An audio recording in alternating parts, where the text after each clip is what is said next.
had been made to disturb a new grave in the potter's field, as if by futile and spadeless clawing at the earth. That we could not understand, for we had patted down the mold very carefully. And for 17 years after that, West would look frequently over his shoulder and complain of fancied footsteps behind him.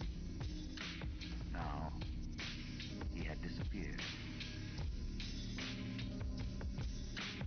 2. The Plague Demon. I shall never forget that hideous summer 16 years ago, when, like a noxious afreet from the halls of Eblis, typhoid stalked leeringly through Arkham. It is by that satanic scourge that most recall the year, for truly, terror brooded with bat wings over the piles of coffins in the tombs of Christchurch Cemetery. Yet for me, there was a greater horror in that time, a horror known to me alone, now that Herbert West has disappeared. West and I were doing postgraduate work in summer classes at the medical school of Miskatonic University, and my friend had attained a wide notoriety because of his experiments leading toward the revivification of the dead. After the scientific slaughter of uncounted small animals, the freakish work had ostensibly stopped by order of our skeptical dean, Dr. Alan Halsey. Though West had continued to perform certain secret tests in his dingy boarding house room, and had on one terrible and unforgettable occasion taken a human body from its grave in the Potter's Field to a deserted farmhouse beyond Meadow Hill. I was with him on that odious occasion, and saw him inject into the still veins the elixir which he thought would to some extent restore life's chemical and physical processes. It had ended horribly, in a delirium of fear which we gradually came to attribute to our own overwrought nerves. And West had never afterward been able to shake off a maddening sensation of being haunted and hunted. The body had not been quite fresh enough. It is obvious that to restore normal mental attributes, a body must be very fresh indeed, and the burning of the old house had prevented us from burying the thing. It would have been better if we could have known it was underground. After that experience, West had dropped his researches for some time. But as the zeal of the born scientist slowly returned, he again became importunate with the college faculty, pleading for the use of the dissecting room and of fresh human specimens for the work he regarded as so overwhelmingly important. His pleas, however, were wholly in vain, for the decision of Dr. Halsey was inflexible, and the other professors all endorsed the verdict of their leader. In the radical theory of reanimation, they saw nothing but the immature vagaries of a youthful enthusiast whose slight form, yellow hair, spectacled blue eyes, and soft voice gave no hint of the supernormal, almost diabolical power of the cold brain within. I can see him now as he was then, and I shiver. He grew sterner of face, but never elderly. Okay. And now, Sefton Asylum has had the mishap. Well, that was annoying. Has vanished. West clashed disagreeably with Dr. Halsey. I think AT&T is trying to tamper with my internet. They were just here earlier trying to sell me internet.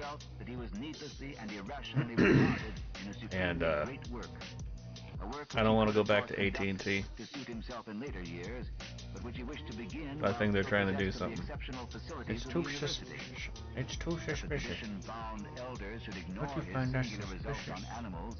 And persist in their denial of the possibility you find of that suspicious, Hershey? Was inexpressibly disgusting and almost incomprehensible to a youth of West's logical temperament. Only greater maturity could help him understand the chronic Honestly, I don't know of the professor what I'm going to be doing. The product of generations of feeling pathetic very puritanism, kindly, conscientious, and sometimes disabled. gentle and amiable. I am disabled. Unstable. And lacking in I'm disabledly unstable. Age has more Good word. for these incomplete We can do those characters sometimes. whose worst real vice is timidity, and who are ultimately punished by general ridicule for their intellectual sins. Sins like Ptolemaicism, Calvinism, anti-Darwinism, anti-Nietzscheism, and every sort of Sabbatarianism and sumptuary legislation.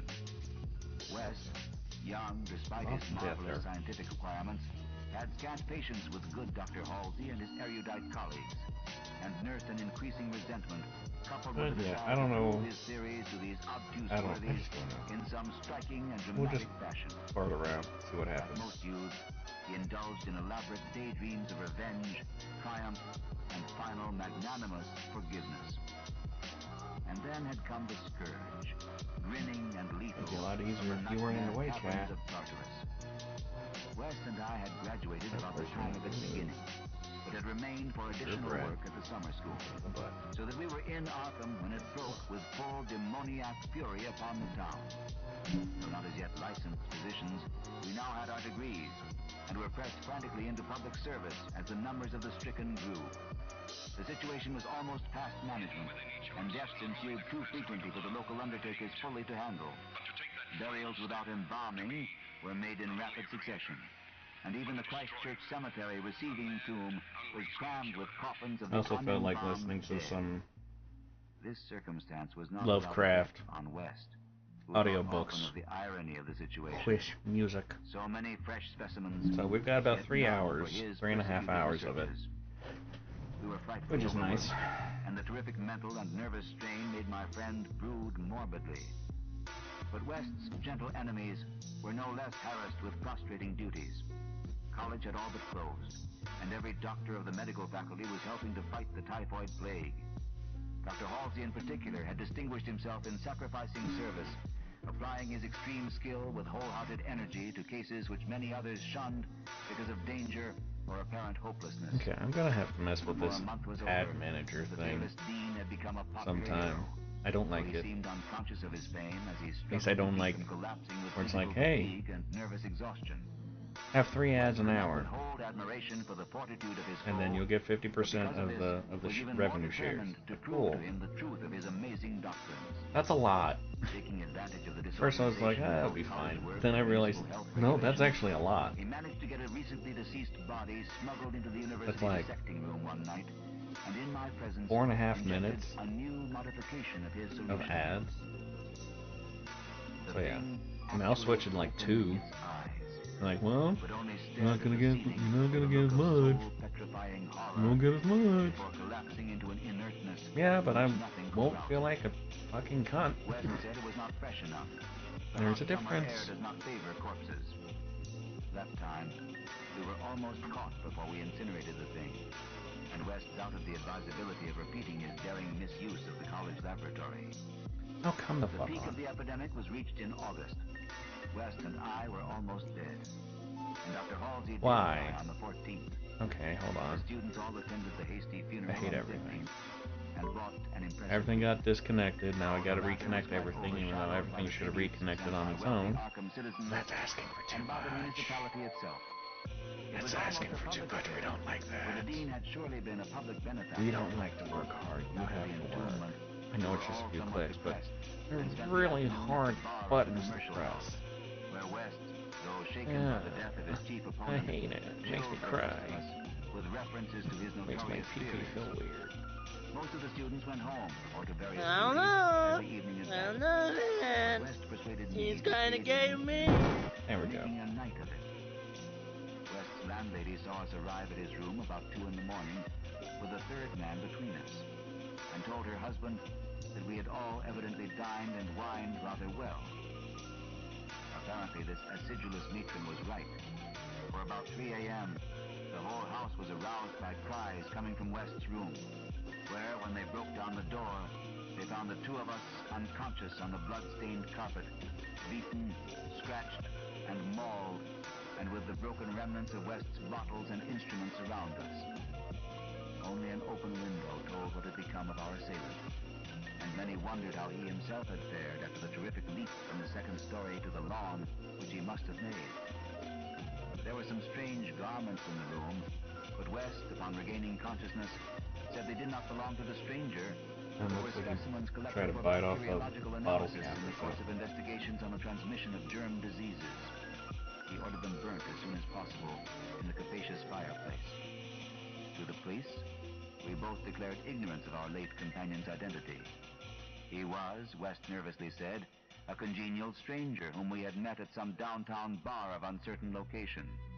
We had all been rather jovial, and West and I did not wish to have our pugnacious companion hunted down. That same night saw the beginning of the second Arkham horror. The horror that to me eclipsed the plague itself. Christ Church Cemetery was the scene of a terrible killing. A watchman having been clawed to death in a manner not only too hideous for description, but raising a doubt as to the human agency of the deed. The victim had been seen alive considerably after midnight. The dawn revealed the unutterable thing. The manager of a circus at the neighboring town of Bolton was questioned, but he swore that no beast had at any time escaped from its cage. Those who found the body noted a trail of blood leading to the receiving tomb, where a small pool of red lay on the concrete just outside the gate. A fainter trail led away toward the woods, but it soon gave out. The next night, devils danced on the roofs of Arkham, and unnatural madness howled in the wind. Nope. Through the fevered town that crept a curse, which some said was greater than the plague. I'm not okay with that. With the embodied demon soul of the plague itself. 8 houses were entered by a nameless thing which strewed red death in its wake. In all, 17 maimed and shapeless remnants of bodies were left behind by the voiceless, sadistic monster that crept abroad. A few persons had half seen it in the dark and said it was white and like a malformed ape or anthropomorphic fiend. It had not left behind quite all that it had attacked, for sometimes it had been hungry. The number it had killed was 14. 3 of the bodies had been in stricken homes and had not been alive.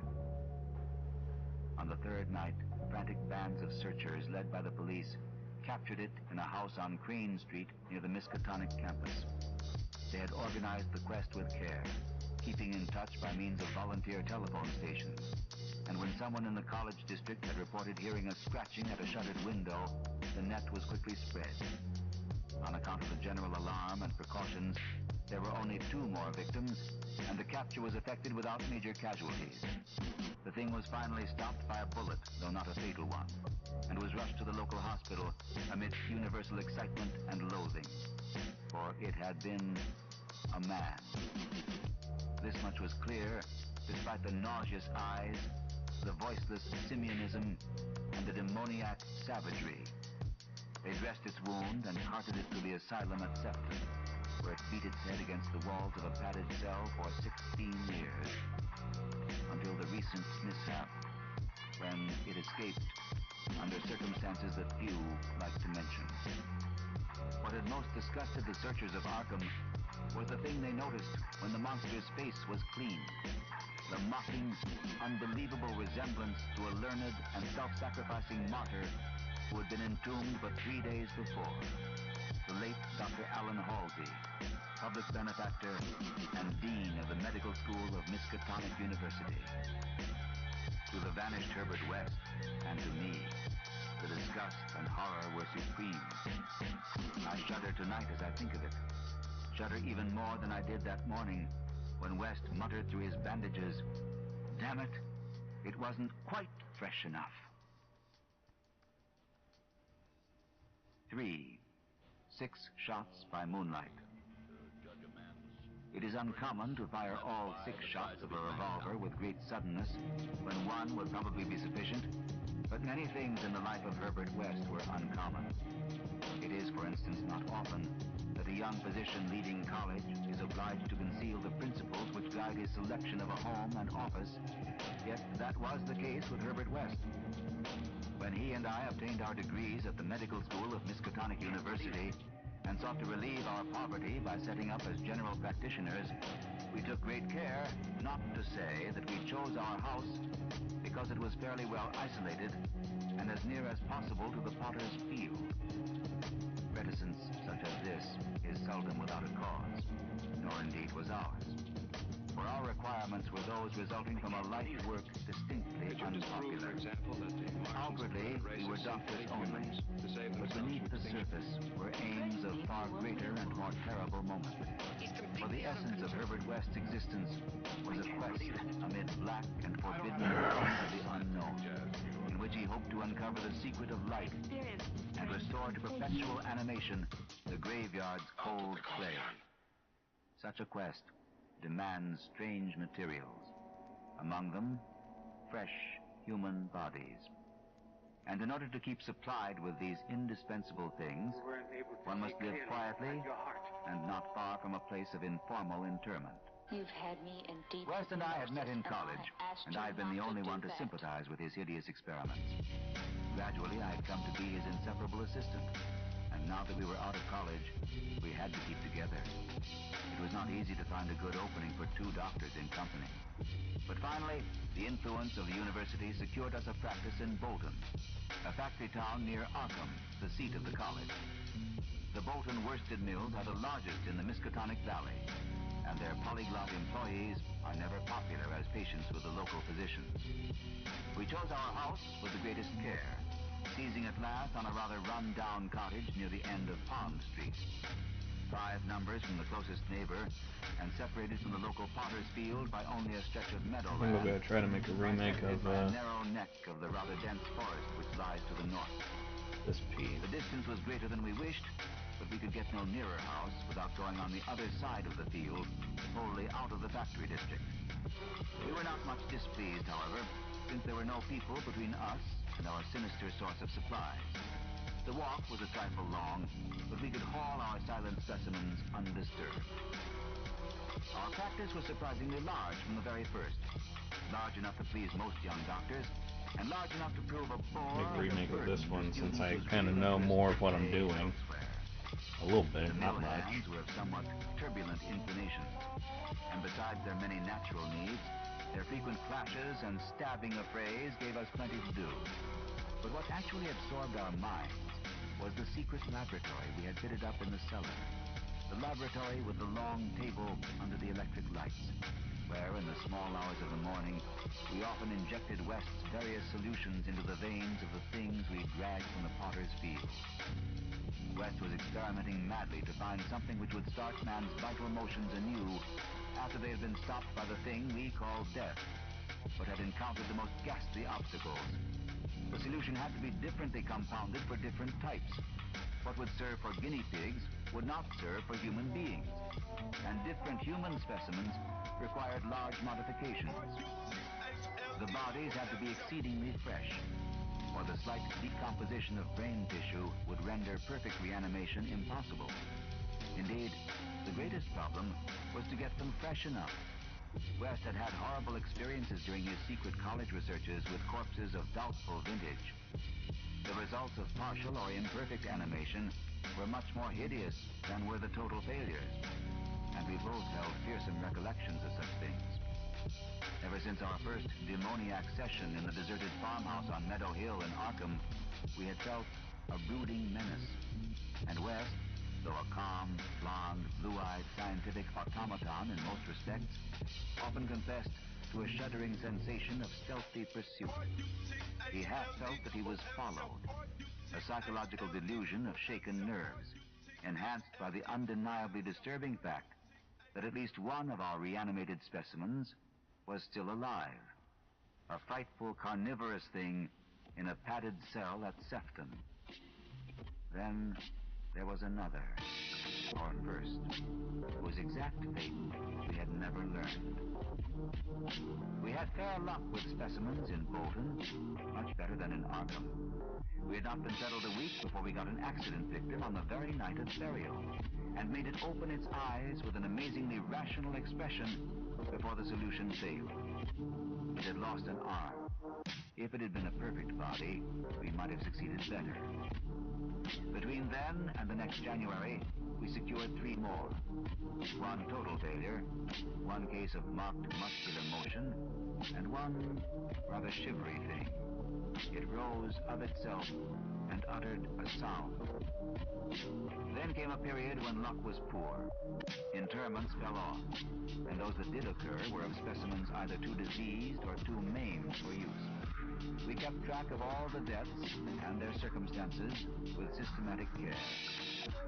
One March night, however, we unexpectedly obtained a specimen which did not come from the potter's field. In Bolton, the prevailing spirit of Puritanism had outlawed the sport of boxing, with the usual result. Surreptitious and ill-conducted bouts among the mill workers were common, and occasionally professional talent of low grade was imported. This late winter night, there had been such a match, evidently with disastrous results, since two timorous Poles had come to us with incoherently whispered entreaties to attend to a very secret and desperate case. We followed them to an abandoned barn, where the remnants of a crowd of frightened foreigners were watching a black form on the floor. The match had been between Kid O'Brien, a lubberly and now quaking youth with a most un-Hibernian hooked nose, and Buck Robinson, the Harlem Smoke. The Negro had been knocked out, and a moment's examination showed us that he would permanently remain so. He was a loathsome gorilla-like thing, with abnormally long arms, which I could not help calling forelegs, and a face that conjured up thoughts of unspeakable Congo secrets and tom-tom poundings under an eerie moon. The body must have looked even worse in life. The world holds many ugly things. I'll be right back. For they did not know what the law would exact of them if the affair were not hushed up. And they were grateful when West, in spite of my involuntary shudders, offered to get rid of the thing quietly, for a purpose I knew too well. There was bright moonlight over the snowless landscape, but we dressed the thing and carried it home between us through the deserted streets and meadows, as we had carried a similar thing one horrible night in Arkham. We approached the house from the field in the rear, took the specimen in the back door and down the cellar stairs, and prepared it for the usual experiment. Our fear of the police was absurdly great, though we had timed our trip to avoid the solitary patrolman of that section. The result was wearily anticlimactic. Ghastly as our prize appeared, it was wholly unresponsive to every solution we injected in its black arm. Solutions prepared from experience with white specimens only. So as the hour grew dangerously near to dawn, we did as we had done with the others, dragged the thing across the meadows to the neck of woods near the potter's field, and buried it there in the best sort of grave the frozen ground would furnish. The grave was not very deep, but fully as good as that of the previous specimen, the thing which had risen of itself and uttered a sound. In the light of our dark lanterns, we carefully covered it with leaves and dead vines, fairly certain that the police would never find it in a forest so dim and dense. The next day, I was increasingly apprehensive about the police, for a patient brought rumors of a suspected fight and death. West had still another source of worry, for he had been called in the afternoon to a case which ended very threateningly. An Italian woman had become hysterical over her missing child, a lad of 5 who had strayed off early in the morning and failed to appear for dinner, and had developed symptoms highly alarming in view of an always weak heart. It was a very foolish hysteria, for the boy had often run away before. But Italian peasants are exceedingly superstitious, and this woman seemed as much harassed by omens as by facts. About 7 o'clock in the evening, she had died, and her frantic husband had made a frightful scene in his efforts to kill West, whom he wildly blamed for not saving her life. Friends had held him when he drew a stiletto, but West departed amidst his inhuman shrieks, curses, and oaths of vengeance. In his latest affliction, the fellow seemed to have forgotten his child, who was still missing as the night advanced. There was some talk of searching the woods, but most of the family's friends were busy with the dead woman and the screaming man. Altogether, the nervous strain upon West must have been tremendous. Thoughts of the police and of the mad Italian both weighed heavily. We retired about 11, but I did not sleep well. Bolton had a surprisingly good police force for so small a town, and I could not help fearing the mess which would ensue if the affair of the night before were ever tracked down. Yeah, I'm the end of all our local work, I don't know how I'm doing perhaps prison for both West today. and me. I did not like those rumors of a I'm feeling very just after the unstable. 3, the moon shone in my eyes, but I turned over without rising to pull down the shade. Like, then came I was like, oh man, I should probably stream. At the back I feel like streaming. Because I feel like doing some artwork. But I feel like doing some pixel art. As soon as I hit stream, I was like, I really don't want to fucking stream. And had in his hands a revolver, but I already and started. An electric flashlight. From the revolver, I knew that he was thinking more of the crazed Italian than of the police. We'd better both go, he whispered. It wouldn't do not to answer it anyway, and it may be a patient. It would be like one of those fools to try the back door. So we both went down the stairs on tiptoe, with a fear partly justified, and partly that which comes only from the soul of the weird small hours. The rattling continued, growing somewhat louder. When we reached the door, I cautiously unbolted it and threw it open. And as the moon streamed revealingly down on the form silhouetted there, West did a peculiar thing. Despite the obvious danger of attracting notice and bringing down on our heads, I don't really feel like doing anything, but I feel like I have to do everything. I'm at a point where it's like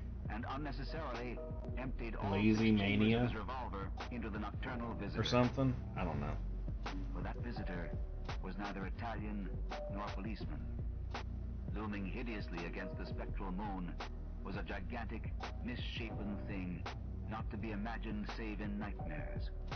A glassy-eyed, ink-black apparition, nearly on all fours, covered with bits of mold, leaves, and vines, foul with caked blood, and having between its glistening teeth a snow-white, terrible, cylindrical object terminating in a tiny hand. 4. The Scream of the Dead. The scream of a dead man gave to me that acute and added horror of Dr. Herbert West, which harassed the latter years of our companionship. It is natural that such a thing as a dead man's scream should give horror, for it is obviously not a pleasing or ordinary occurrence. If you want to jump in, that's fine. I was used to similar experiences, hence suffered on this occasion only because of a particular circumstance. Like I said, I'm not in a mood of making decisions right now, essentially. Herbert West, whose associate and assistant I was, possessed scientific interests far beyond the usual routine of a village physician. That was why, when establishing his practice in Bolton, he had chosen an isolated house near the Potter's Field. Briefly and brutally stated, West's soul-absorbing interest was a secret study of the phenomena of life and its cessation, leading toward the reanimation of the dead through injections of an excitant solution. For this ghastly experimenting, it was necessary to have a constant supply of... I thought we'll just end the stream if I don't want anybody to talk to. Very fresh, because even the least decay hopelessly damaged the brain structure. And human, because we found that the solution had to be compounded differently for different types of organisms. Scores of rabbits and guinea pigs had been killed and treated, but their trail was... I wasn't serious about that. Go away. West had never fully succeeded because he had never been able to... Fuck off. What he wanted were bodies from which vitality had only just departed. Bodies with every cell intact and capable of receiving again... That was kind of funny, though. That was pretty funny. That was pretty funny. Okay, well, that's fun around there. Hehe.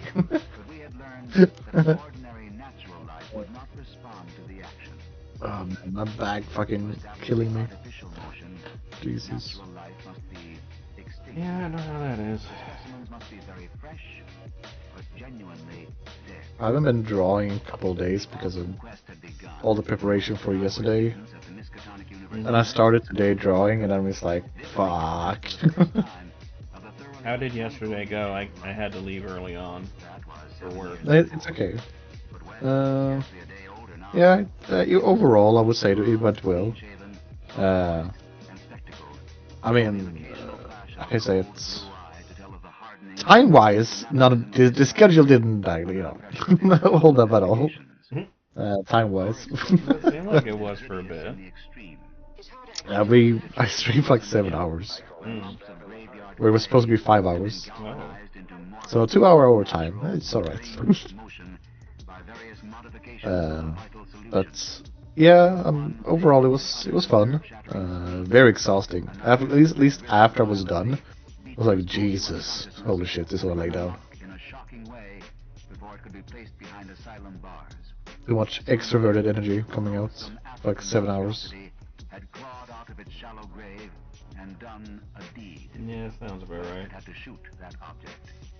We could not get bodies fresh enough to show any But trace of reason yeah, or it was fun. We at least finished the stretch goal of the fundraiser. What was that? So the goal was 150 pounds, and we ended at 170 pounds. Oh, nice.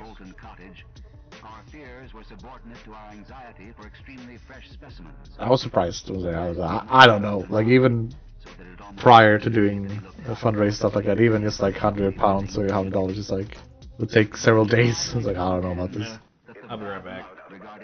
Oh, good. Yeah, somebody's knocking at the door. I had been on a long visit Ah, to okay. in Illinois, and upon my return, found West in a state of singular elation. He had, he told me excitedly, in all likelihood solved the problem of freshness through an approach from an entirely new angle. While he's away, I'm gonna have some cake. Artificial preservation. I had known that he was working on a new and highly unusual embalming compound, and was not surprised that it had turned out well, but until he explained the details, I was rather puzzled as to how such a compound could help in our work, since the objectionable staleness of the specimens was largely due to delay occurring before we secured them. This, I now saw, West had clearly recognized, creating his embalming compound for future rather than immediate use, and trusting to fate to supply again some very recent and unburied corpse, as it had years before when we obtained the Negro killed in the Bolton prize fight. At last, fate had been kind, so that on this occasion there lay in the secret cellar laboratory a corpse whose decay could not by any possibility have begun. What would happen on reanimation, and whether we could hope for a revival of mind and reason, West did not venture to predict. The experiment would be a landmark in our studies, and he had saved the new body for my return, so that both might share the spectacle in accustomed fashion. West told me how he had obtained the specimen. It had been a vigorous man, a well-dressed stranger just off the train on his way to transact some business with the Bolton worsted mills. The walk through the town had been long, and by the time the traveler paused at our cottage to ask the way to the factories, his heart had become greatly overtaxed. He had refused a stimulant, and had suddenly dropped dead only a moment later. The body, as might be expected, seemed to West a heaven-sent gift. In his brief conversation, the stranger had made it clear that he was unknown in Bolton, and a search of his pockets subsequently revealed him to be one Robert Levitt of St. Louis, apparently without a family to make instant inquiries about his disappearance. If this man could not be restored to life, no one would know of our experiment. We buried our materials in a dense strip of woods between the house and the potter's field. If, on the other hand, he could be restored, our fame would be brilliantly and perpetually established. So without delay, West had injected into the body's wrist the compound which would hold it fresh for use after my arrival. The matter of the presumably weak heart, which in my mind imperiled the success of our experiment, Delicious. did not appear to trouble West extensively. He hoped at last to obtain what he had never obtained before, a rekindled Hope everyone is doing fantastic so far. normal living creature. As you're watching Missing Minds, doing some Lovecraft and Pixel art. Make sure to stay tuned as he's almost right back here. Yeah, make sure to follow and, if you don't mind, subscribe to Missing Minds as well. Give him some love appreciation for the amazing work that he's doing. That the thing was really dead. This assurance he gave readily enough, reminding me that the reanimating solution was never used without careful tests as to life. While you're at it, you can also check out more of his stuff of his art in Kofi. The link below. As West proceeded to take preliminary steps, was impressed. He also has a Twitter page where he showcases more of his art pieces.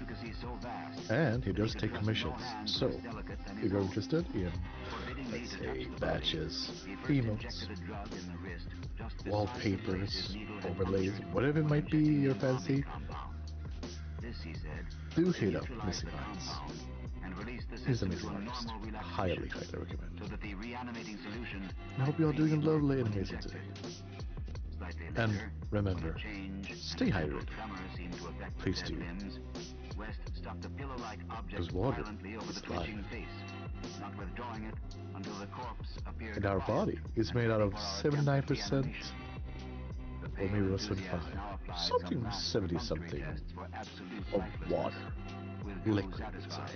And finally, injected into the left arm an accurately measured amount of the vital elixir, prepared during the afternoon with a greater care than we had used since college days, when our feet were new and groping. I cannot express the wild, breathless suspense with which we waited for results on this first, really fresh specimen. The first we could reasonably expect to open its lips in rational speech, perhaps to tell of what it had seen beyond the unfathomable abyss. West was a materialist, believing in no soul and attributing all the working of consciousness to bodily phenomena. Consequently, he looked for no revelation of hideous secrets from gulfs and caverns beyond death's barrier. I did not wholly disagree with him, theoretically, yet held vague instinctive remnants of the primitive faith of my forefathers, so that I could not help eyeing the corpse with a certain amount of awe and terrible expectation. Besides, I could not extract from my memory that hideous, inhuman shriek we heard on the night we tried our first experiment in the deserted farmhouse at Arkham. Very little time had elapsed before I saw the attempt was not to be a total failure. A touch of color came to cheeks hitherto chalk white and spread out under the curiously ample stubble of sandy beard. West, who had his hand on the pulse of the left wrist, suddenly nodded significantly, and almost simultaneously, a mist appeared on the mirror inclined above the body's mouth. There followed a few spasmodic muscular motions, and then an audible breathing and visible motion of the chest. I looked at the closed eyelids and thought I detected a quivering. Then the lids opened, showing eyes that were gray, calm, and alive, but still unintelligent and not even curious. In a moment of fantastic whim, I whispered questions to the reddening ears, questions of other worlds of which the memory might still be present. Subsequent terror drove them from my mind, but I think the last one, which I repeated, was, "Where have you been?" I do not yet know whether I was answered or not, for no sound came from the well-shaped mouth. But I do know that at that moment, I firmly thought the thin lips moved silently, forming syllables which I would have vocalized as "only now," if that phrase had possessed any sense or relevancy. At that moment, as I say, I was elated with the conviction that the one great goal had been attained, and that for the first time, a reanimated corpse had uttered distinct words impelled by actual reason. In the next moment, there was no doubt about the triumph. No doubt that the solution had truly accomplished, at least temporarily, its full mission of restoring rational and articulate life to the dead. But in that triumph, there came to me the greatest of all horrors. Not horror of the thing that spoke, but of the deed that I had witnessed, and of the man with whom my professional fortunes were joined. For that very fresh body, at last writhing into full and terrifying consciousness, with eyes dilated at the memory of its last scene on Earth, threw out its frantic hands in a life and death struggle with the air, and suddenly collapsing into a second and final dissolution from which there could be no return, screamed out the cry that will ring eternally in my aching brain: "Help! Keep off, you cursed little towhead fiend! Keep that damned needle away from me!" 5. The horror from the shadows. Many men have related hideous things, not mentioned in print, which happened on the battlefields of the Great War. Some of these things have made me faint. Others have convulsed me with devastating nausea, while still others have made me tremble and look behind me in the dark. Yet, despite the worst of them, I believe I can myself relate the most hideous thing of all.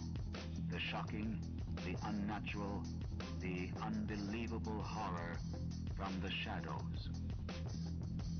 In 1915, I was a physician with the rank of first lieutenant in a Canadian regiment in Flanders, one of many Americans to precede the government itself into the gigantic struggle.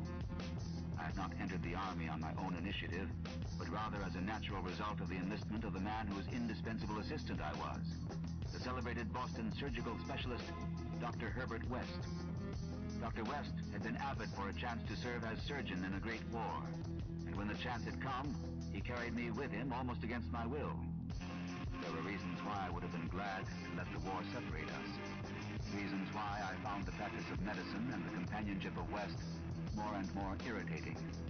But when he had gone to Ottawa and through a colleague's influence secured a medical commission as major, I could not resist the imperious persuasion of one determined that I should accompany him in my usual capacity. When I say that Dr. West was avid to serve in battle, I do not mean to imply that he was either naturally warlike or anxious for the safety of civilization. Always an ice-cold intellectual machine, slight, blonde, blue-eyed, and spectacled, I think he secretly sneered at my occasional martial enthusiasms and censures of supine neutrality. There was, however, something he wanted in embattled Flanders, and in order to secure it, he had to assume a military exterior. What he wanted was not a thing which many persons want, but something connected with the peculiar branch of medical science which he had chosen quite clandestinely to follow, and in which he had achieved amazing and occasionally hideous results. It was, in fact, nothing more or less than an abundant supply of freshly killed men in every stage of dismemberment. Herbert West needed fresh bodies because his life work was the reanimation of the dead. This work was not known to the fashionable clientele who had so swiftly built up his fame after his arrival in Boston, but was only too well known to me, who had been his closest friend and sole assistant since the old days in Miskatonic University Medical School at Arkham. It was in those college days that he had begun his terrible experiments, first on small animals and then on human bodies shockingly obtained. There was a solution which he injected into the veins of dead things, and if they were fresh enough, they responded in strange ways. He had had much trouble in discovering the proper formula, for each type of organism was found to need a stimulus especially adapted to it. Terror stalked him when he reflected on his partial failures. Nameless things resulting from imperfect solutions or from bodies insufficiently fresh. A certain number of these failures had remained alive. One was in an asylum, while others had vanished. And as he thought of conceivable yet virtually impossible eventualities, he often shivered beneath his usual stolidity. West had soon learned that absolute freshness was the prime requisite for useful specimens, and had accordingly resorted to frightful and unnatural expedients in body snatching. In college, and during our early practice together in the factory town of Bolton, my attitude toward him had been largely one of fascinated admiration. But as his boldness in methods grew, I began to develop a gnawing fear. I did not like the way he looked at healthy, living bodies. And then there came a nightmarish session in the cellar laboratory, when I learned that a certain specimen had been a living body when he secured it. That was the first time he had ever been able to revive the quality of rational thought in a corpse, and his success, obtained at such a loathsome cost, had completely hardened him. Of his methods in the intervening 5 years, I dare not speak. I was held to him by sheer force of fear, and witnessed sights that no human tongue could repeat. Gradually, I came to find Herbert West himself more horrible than anything he did. That was when it dawned on me that his once normal scientific zeal for prolonging life had subtly degenerated into a mere morbid and ghoulish curiosity and secret sense of charnel picturesqueness. His interest became a hellish and perverse addiction to the repellently and fiendishly abnormal. He gloated calmly over artificial monstrosities which would make most healthy men drop dead from fright and disgust. He became, behind his pallid intellectuality, a fastidious Baudelaire of physical experiment, a languid Elagabalus of the tombs. Dangers he met unflinchingly, crimes he committed unmoved. I think the climax came when he had proved his point that rational life can be restored, and had sought new worlds to conquer by experimenting on the reanimation of detached parts of bodies. He had wild and original ideas on the independent vital properties of organic cells and nerve tissue separated from natural physiological systems, and achieved some hideous preliminary results in the form of never-dying, artificially nourished tissue obtained from the nearly hatched eggs of an indescribable tropical reptile. Two biological points he was exceedingly anxious to settle.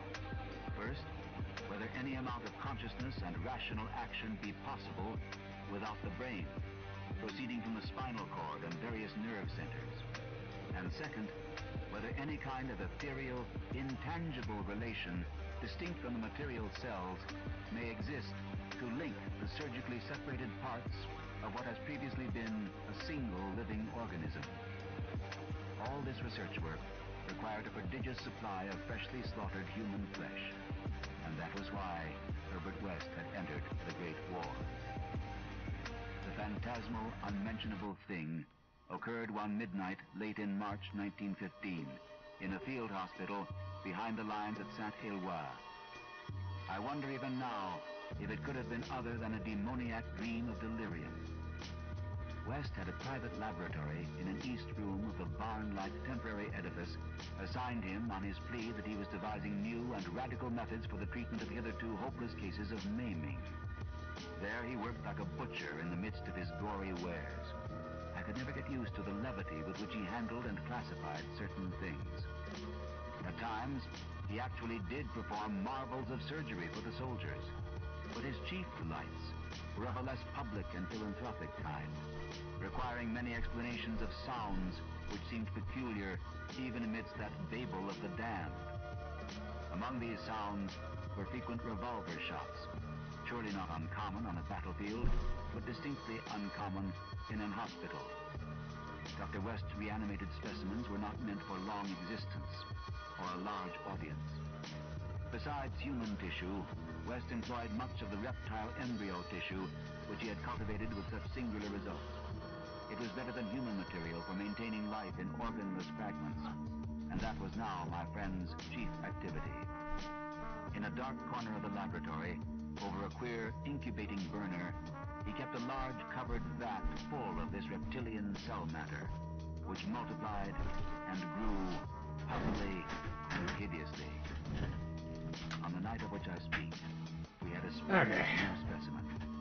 A man at once physically powerful and of such high mentality that a sensitive nervous system was assured. It was rather ironic, for he was the officer who had helped West to his commission, and who was now... Yeah, I'm definitely going to have to change that. Moreover, he had in the past happens too often. Studied the theory of reanimation to some extent under West. Like the outbreak itself. Yeah, I have it. By default, it has it set to 3 an hour.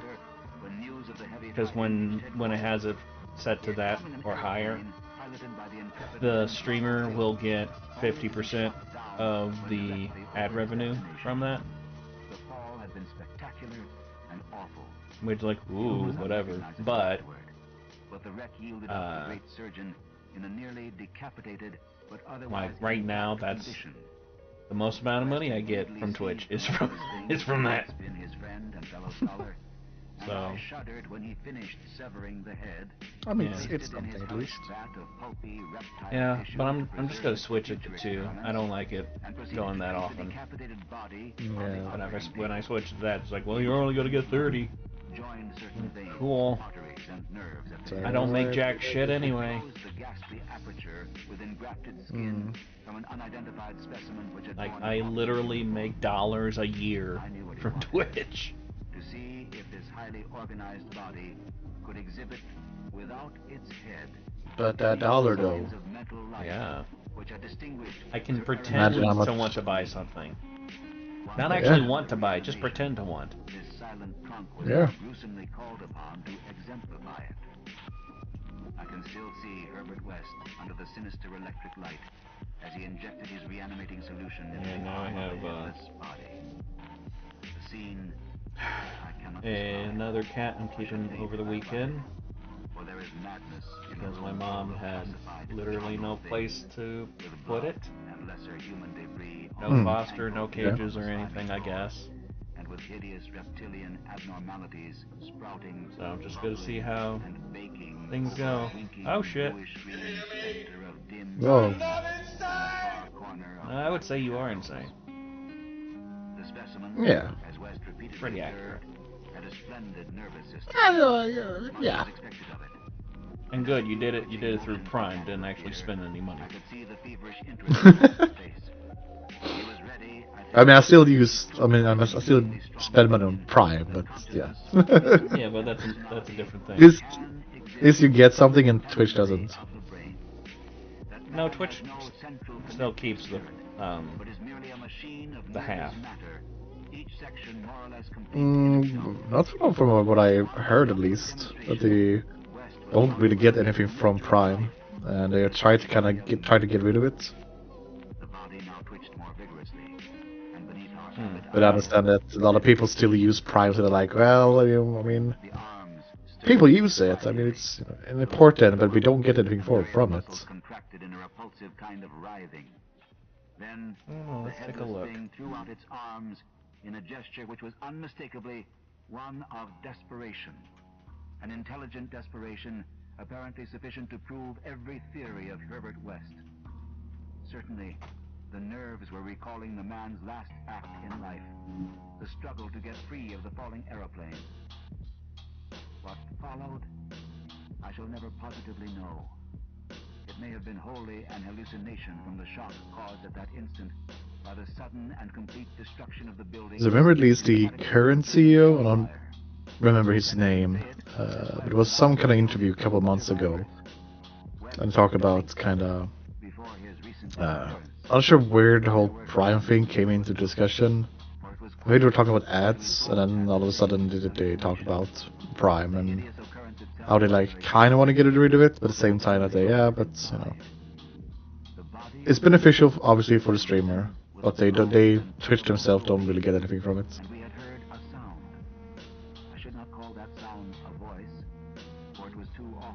Yep. So in this article from January, streamers would get $2.50, so half, from a Prime sub. Okay, that's actually going down. That's actually going down to $2.25. Okay.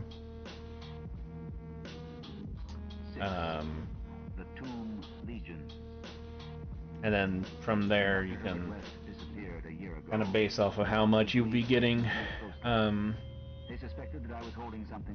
based on the exchange rate for US dollar.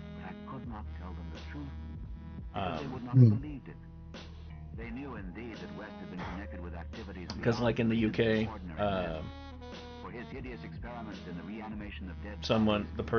the streamer would get $1.80 after like exchange rate. Which make even me doubt the reality of what I saw. I was West's closest friend and only confidential assistant. We had met years before in medical school. Get you. I had shared his terrible researches.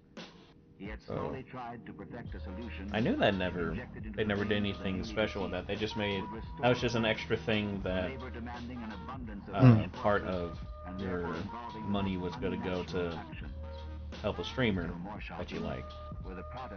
Exactly. Grisly masses of flesh that had been dead, but that West waked to a blind, brainless, nauseous animation. These were the usual results, for in order to reawaken the mind, it was necessary to have specimens so absolutely fresh that no decay could possibly affect the delicate brain cells. As far as I know, the biggest change they did in the past year was the allowing multi-stream. Also, hey, Spiver. He had secured his specimens alive and vigorous. A struggle, a needle, and a powerful alkaloid had transformed it to a very fresh corpse. And the experiment, as far as I know, that was the biggest change they did in the past year. The West had emerged with a soul calloused and seared, and a hardened eye which sometimes glanced with a kind of hideous and calculating appraisal at men of especially sensitive brain and especially vigorous physique. I'm actually not sure how much longer I want to draw, because I kind of just want to be like, I just want to play a game now. Like, that's just how my brain is today. Is I got way too much bullshit going on. I mean, yeah, I'd be totally down for Warframe. Okay. And I messed with a build for Zephyr. If you still really enjoy doing the whole air glide shooting thing, oh, I love it. That's all I'm doing, literally. Zephyr will be your favorite. Okay. Without a doubt. But I also made a build with her where I'm basically just a fucking missile flying through the map, destroying anything that comes near me. It's pretty funny. Because there's an augment mod that I didn't even, like, I didn't think about it before, but probably because I didn't really play Zephyr much. But with the augment mod, it does two things. I can't remember what one of them is, but the other thing it does is that for each enemy that you hit with your one ability, your first ability, you will increase its damage as long as you stay in the air. It will reset after being on the ground for 2 seconds. And when that mod's fully leveled up, it's 100% per enemy.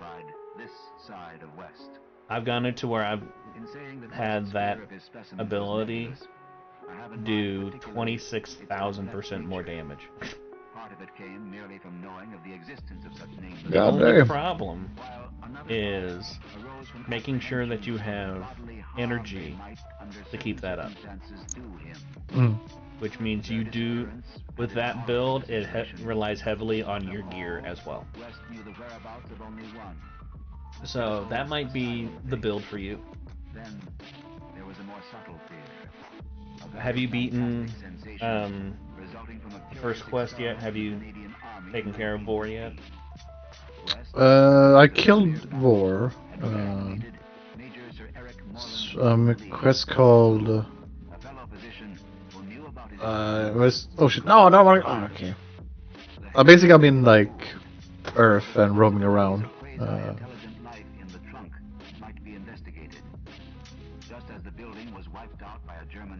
If that's the whole plane, or planes of Eidolon or whatever. That's where I'm at right now. We were both sickeningly sure that articulate sounds had come from the detached head as it lay in a shadowy corner of the laboratory. So now I guess I'm just collecting glass shards to open some kind of locked. Did you get my friend request? Yes. Okay. I'm sign in as well.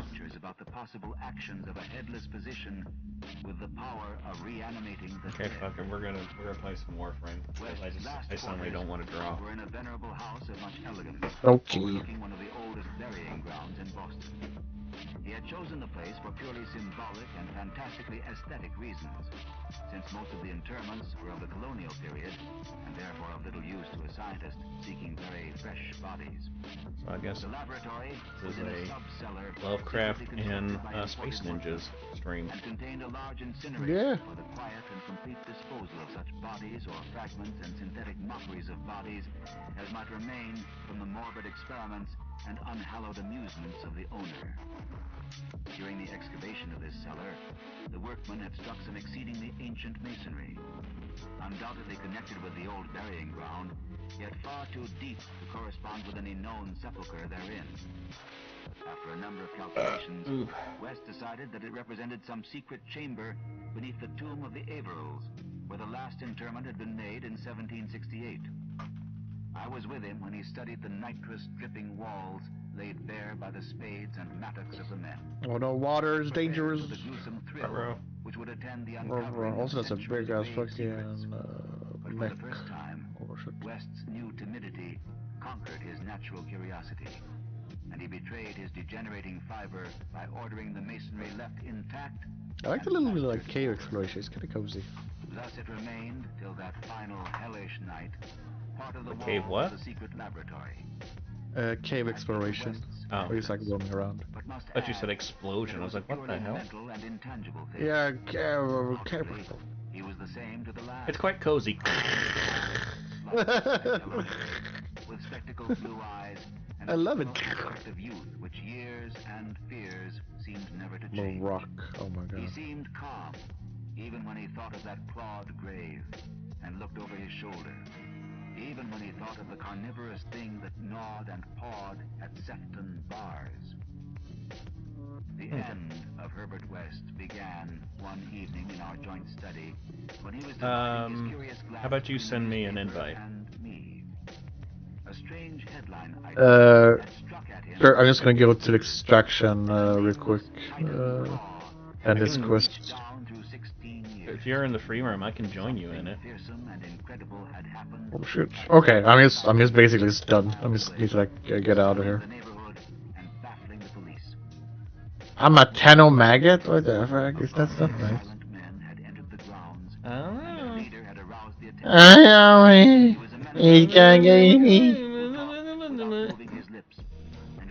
Okay, I'm fucking done.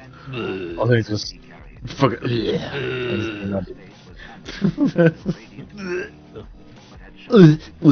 I too hard. It made me puke a little. Maybe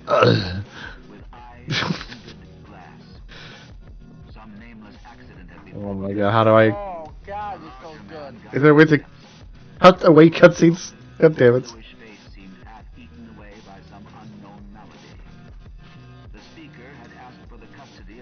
I was like, oh yeah, it's a thing. Oh yeah, cool. And upon being refused, gave a signal which precipitated a shocking riot.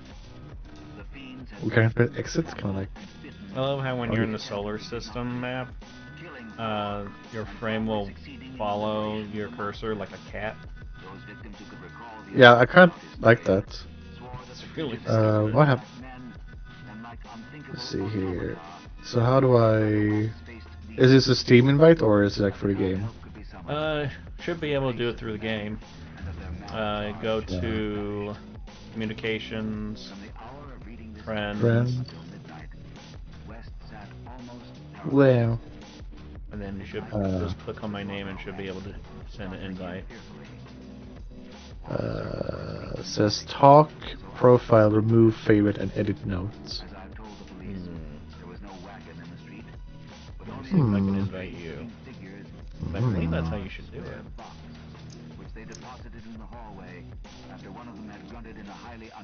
I can invite you to clans. Me?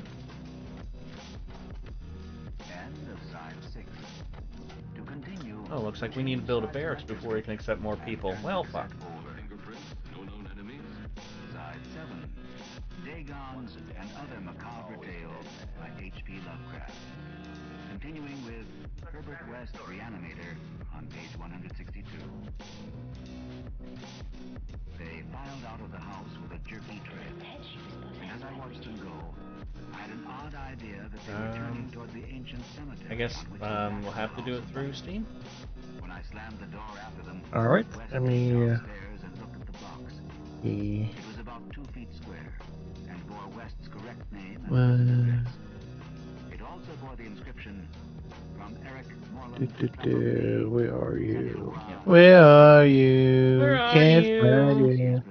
I can't find you. Stephanie. Are you online on Steam?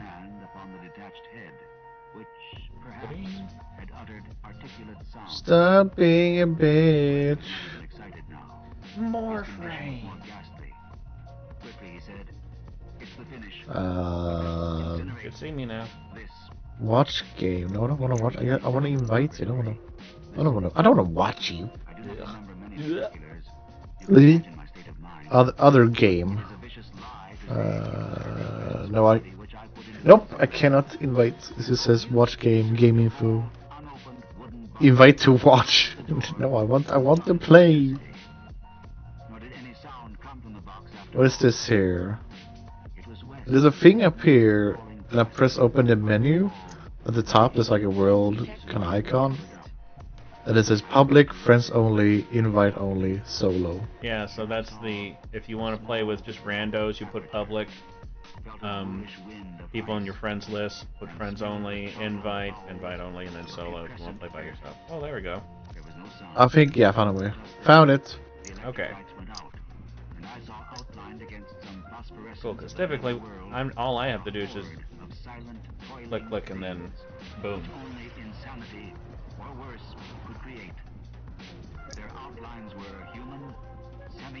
More Warframe, oh yeah.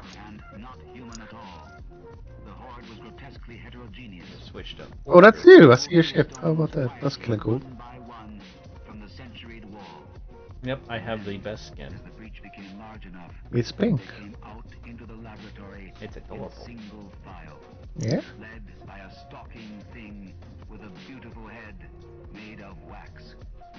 A sort of mad-eyed monstrosity behind the leader seized on Herbert West. Is there anything you need me to do, or...? No, have you done... You haven't done the event yet, have you?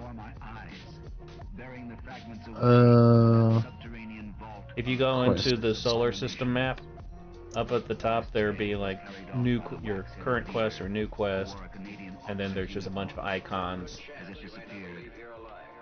There should be one with an 11 on it. It's the event.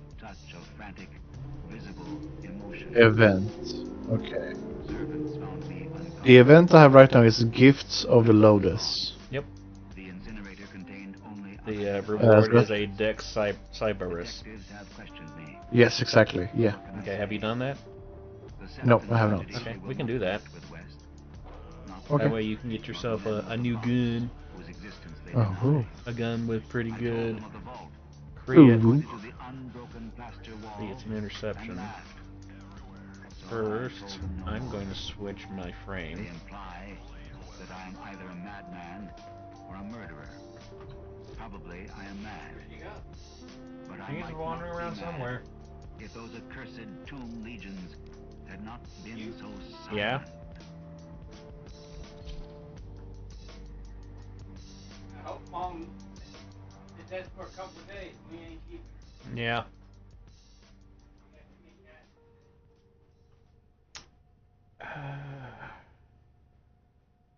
Trying to make sure that I'm picking the best one for this. The Call of Cthulhu. Yeah, I think it'll be fine. Of such great powers or beings, there may be conceivably a survival. A survival of a hugely remote period when consciousness was manifested perhaps in the shapes and forms long since withdrawn before the tide of advancing humanity. Forms of which and then I wore her frame. Caught a flying memory. Now I am a ninja. Wee.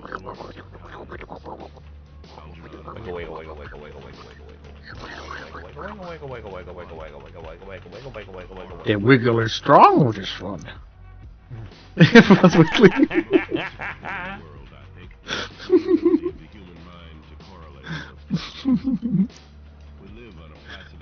I'm sexy and I know it. Oh Jesus, what the fuck? I'm so speedy, what the hell? That's because we got a Volt with us. Oh, I'm so confused. Okay. I'm just gonna glide. Whee! I got stuck. You're stuck and you know it. Mm-hmm. I suck dick and I know it. What? And?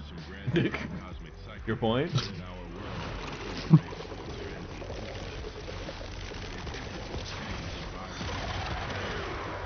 We. So interception mission. Intermission mission. If you look at the mini map, you gotta go to those letters, capture the points, make sure that the enemies don't go to computers to take their point back. And then we just gotta hold more than they do so that we can get more data. Ooh.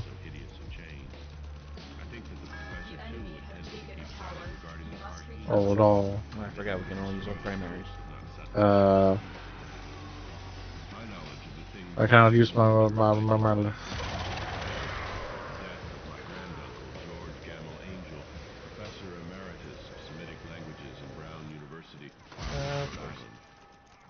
Professor Angel was widely known as his authority on ancient inscriptions and resorted to at the heads of prominent museums, so that at the age of 92, they were called. Local interest was intensified by the cause of death. God damn it. I lost my sword for whatever reason, I don't know. Maybe because we can only use our primary weapons. Oh, I see. Hello? It's usually best to get onto one of the towers and just stay there. I'm on my way. Yeah. Oh, that's not what I want to do. No, don't die! He's dragging me! What the fuck?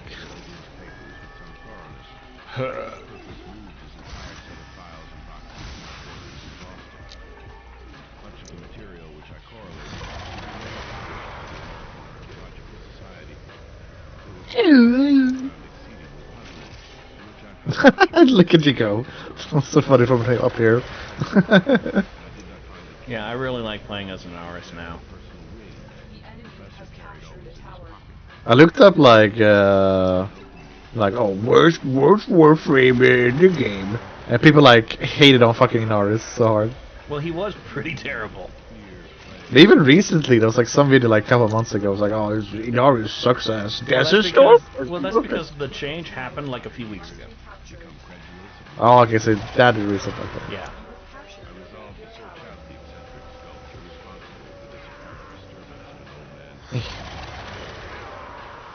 Oh yeah, he didn't really have much of a role that could easily be like figured out. Hmm. People were like, well, I mean, he can be really tanky, but then they made that huge change with all the defensive capabilities of like health and shields and armor and stuff. So that kind of screwed him over a fair bit.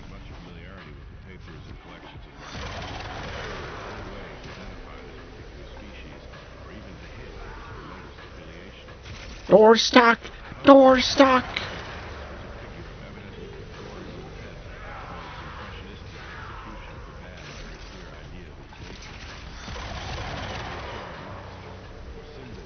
You spin me right round, baby, right round. Baby, right while I'm gliding over here.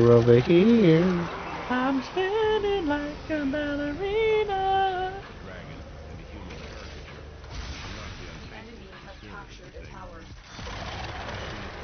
Why'd you let them do that? I'm trying my best. Well, try better. I'm trying, Dad. Are you winning, son? I don't know anymore.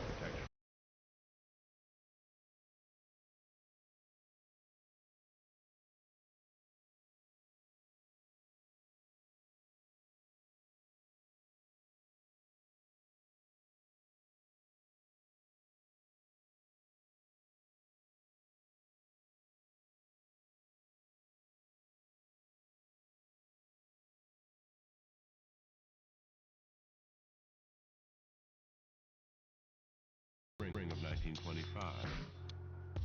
The first Are we back? Hello? Hello? Hello? Hello. It appears that on March 1st, 1925, I guess the internet went poo-poo. young man of Yep. and excited God damn it. You're reading it. I already did that mission, so I'm not losing out on anything. Okay, I'm about to say if I should quit out. Maybe we'll look to see if there's outages going on right now. It's been like this throughout the whole day. This is only the second time it's done it. Okay. He called himself psychically hypersensitive, but the staid folk of the ancient commercial city dismissed him as merely queer. Never mingling much with his kind, he dropped gradually from social visibility and was now known only to a small group of esthetes from other towns. Even the Providence Art Club, anxious to preserve its conservatism, found him quite hopeless. I'm not sure how long this map is, or was it like second time trying to capture these like points or whatever. He spoke in a dreamy, stilted manner which suggested pose and alienated sympathy. And my uncle showed some sharpness in replying, for the conspicuous freshness of the tablet implied kinship with anything but archaeology.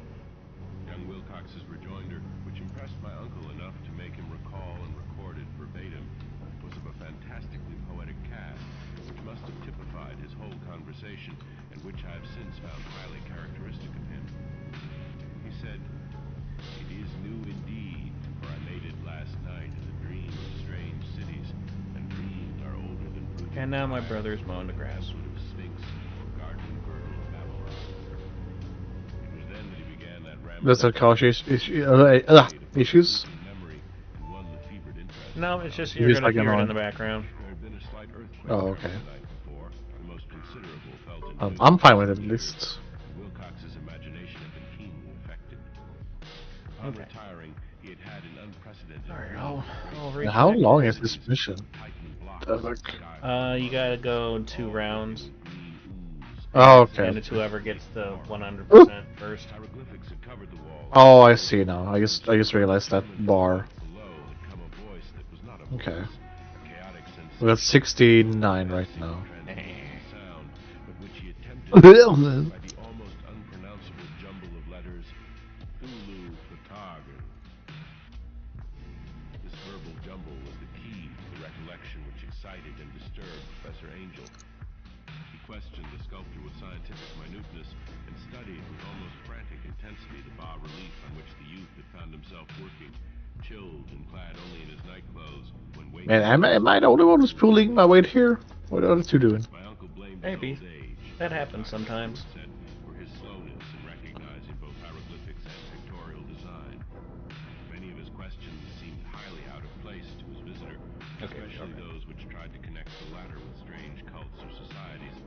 Alright, so many enemies, that's my point. Well, they are dead, perhaps? No, they are not, okay. So confused.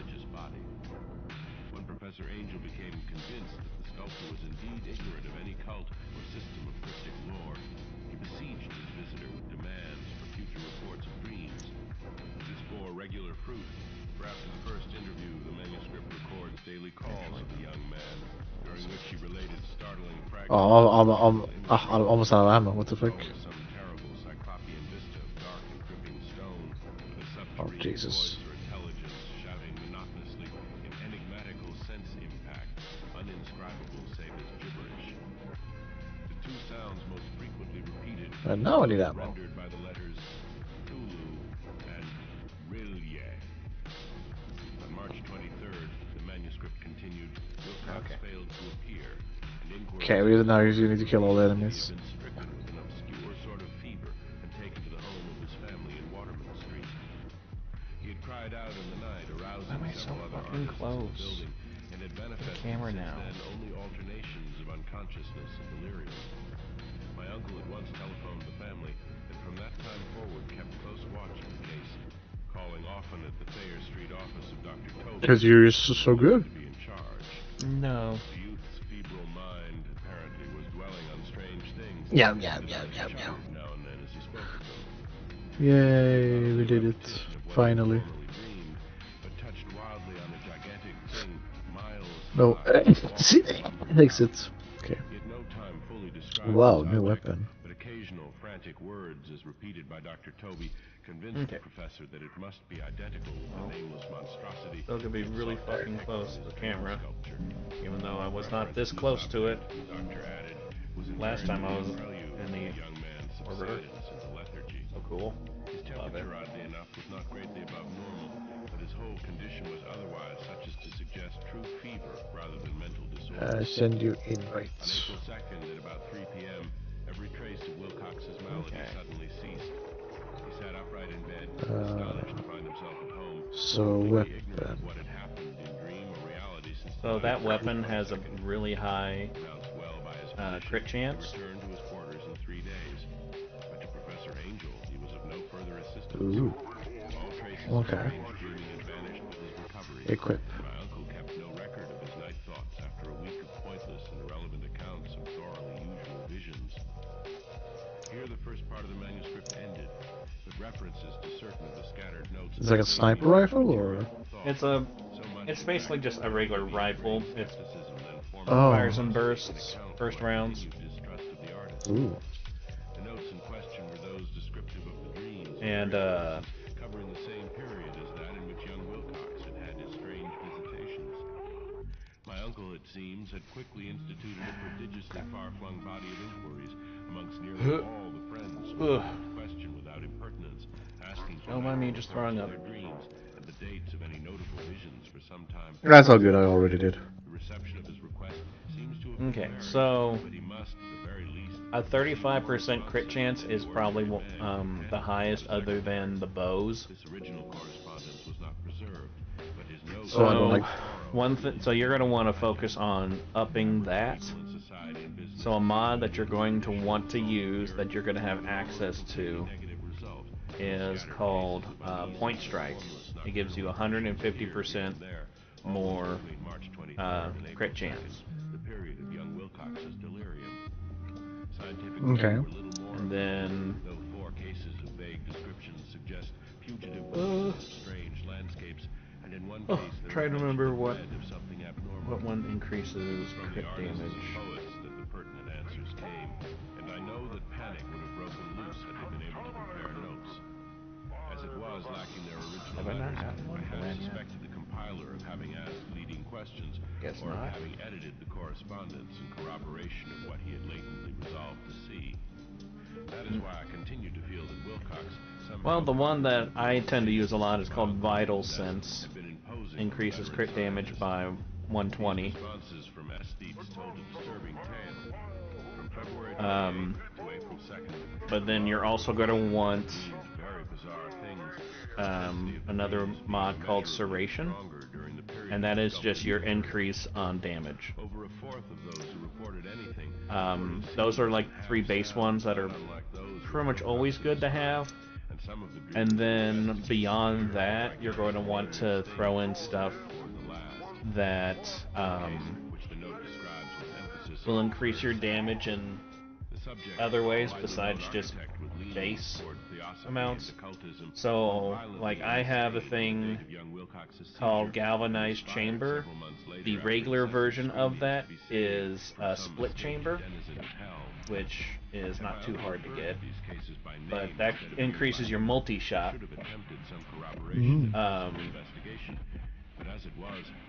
So and with multi-shot, every single round that you do is increased by like the number of them is increased, but you only still spend the same number of ammunition. So like if you have a multi-shot that is like 2, that means that you're shooting 2 rounds per single round of use. Oh damn, okay.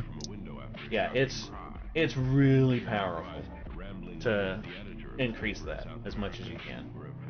I have Galvanized Chamber, which I got through like late game stuff, so you don't really have to worry about it. But once you get to late game stuff, you're going to want to get into that, because what this does is it gives me a 58.2% multi-shot, and it's not even fully leveled up. But on kill, I get an additional 21.8% multi-shot for 20 seconds. Stacks 5 times. Damn. So, yeah. So once I can level that up all the way, that's going to be pretty useful. So numerous are the recorded troubles in insane asylums that only a miracle can have stopped medical professionals from noting strange parallels. There we go, that's one. Drawing mystified conclusions. A weird bunch of cuttings, all told, and I can at this date scarcely envisage the callous rationalism with which I set them aside. But I was then convinced that young Wilcox had known of the older matters mentioned by the professor. 2. The Tale of Inspector LaGrasse. Okay. The older matters which had made the soldier's dream and bas-relief so significant to my uncle formed the we can just do another half of his long manuscript. mission that you need to do. Professor Angel had seen the hellish outlines. Basically, I can just help you get through a bunch of them. I can't do the ones that take you to new planets. Those are solo ones only. But I can help you with the like excavation at Everest. Were you doing Plains of Eidolon? Because that was just the next thing for you to do.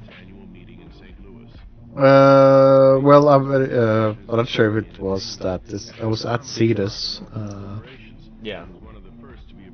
That was where I just went, so to say. Do you have Eurasia and Everest unlocked? Let's see. When you go to the planet, there'll be blinking blue. Blinking blue. Eurasia and Everest. They're blinking blue, yeah. Okay. So, excavation or mobile defense.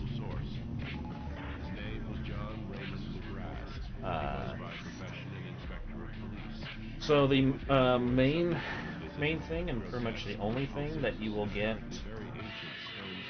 not the only thing, but the only way to get, is what I meant to say, a certain resource called cryotic is through excavation missions.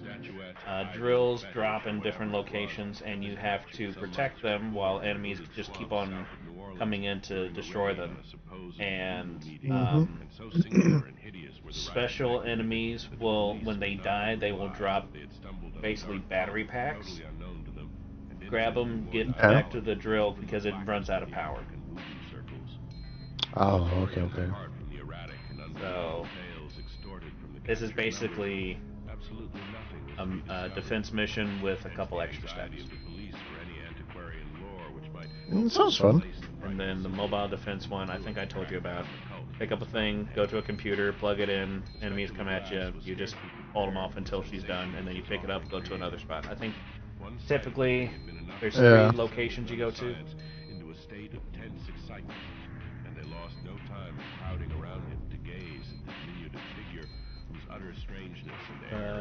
Interesting. Okay. Yeah, so you can choose either one of them. Okay, I like the idea of the drill. Sounds fun. That would be good. I'm getting a zit off my neck real quick. Yeah. There we go. The only way to get a zit off your neck is to have a monster stick its claws into your neck. In a way that would definitely kill you. It only makes sense. Yeah. This thing, which seemed instinct with a fearsome and unnatural malignancy, was of a somewhat bloated corpulence and squatted feebly on a rectangular block. So the material we're looking for here, so to say, that can drop, it's part of for Zephyr, so to say? Like material-wise, or? I don't think so. I would have to go back to my dojo, or actually just look it up real quick. But this is Zephyr that I'm playing right now. Whoa. It takes extra long to fall. So, makes this a lot more of a thing. And That's then, cool. Wow, look at what the fuck. Yep. Okay, I'm yelling.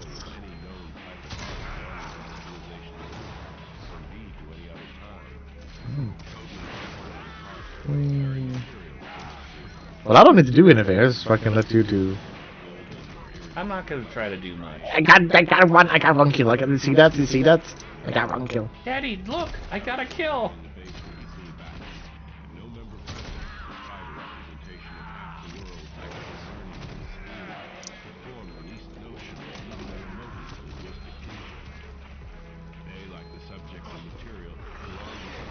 I like the sound of this weapon. It's pretty cool. So see this over here?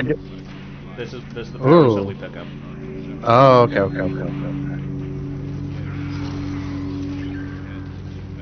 Man, it's gliding and do headshot. Oh my god, okay, I'm addicted. Oh my god.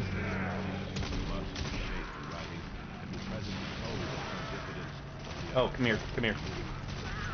Oh, Here's another thing she can do. Her fourth summons tornadoes. Oh Jesus, okay. That's cool.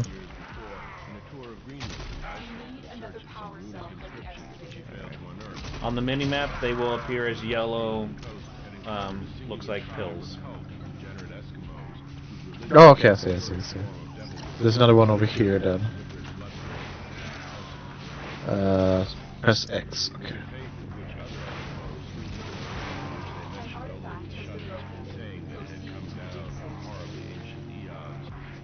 Now we will get to a point to where we'll have full power, like right there. Now we don't need to worry about getting new battery packs for this drill. Okay. Once you get to a point to where you have like a good build and everything, the best strategy is to have one person at each drill, because this is an endless mission. We can go forever with this. Oh, it is? Oh shit. Yeah. Okay. So when do we know that we need to stop, so to say? basically, I think it's after one, and we can stop. But we can go as long as we want. Yeah. So now we can go to extraction, but what's the point of just doing one round? Exactly.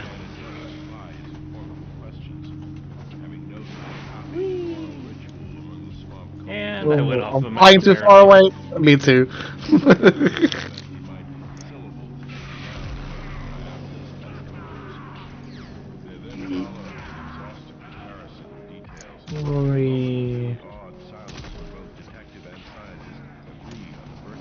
Oh, also, Zephyr gets 150% increase crit chance while airborne.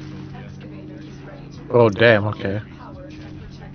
So yeah, I think Zephyr's gonna be your favorite for a while. Yeah. I'm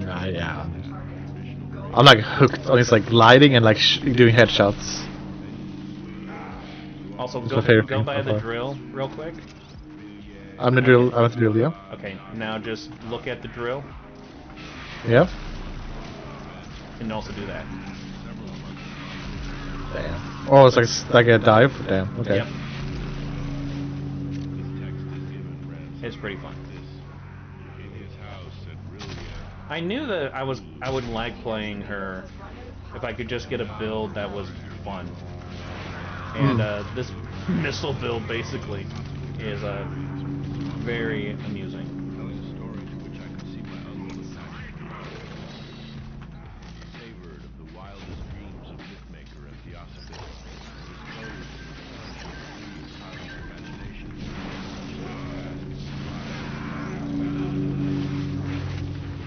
Jesus, that's you fucking the lawnmower.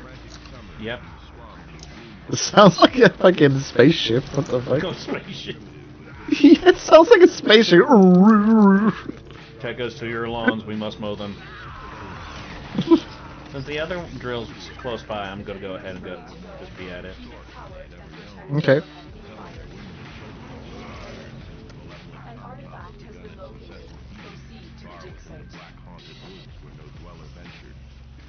There were insane shouts and harrowing screams, soul-chilling chants and dancing devil flames, and the frightened messenger added, the people could stand it no more. So a body of 20 police filling 2 carriages and an automobile set out in the late afternoon to shivering the water. At the end of the passenger road, they alighted. Miles flashed under the terrible cypress woods of the day. Roots and malignant hanging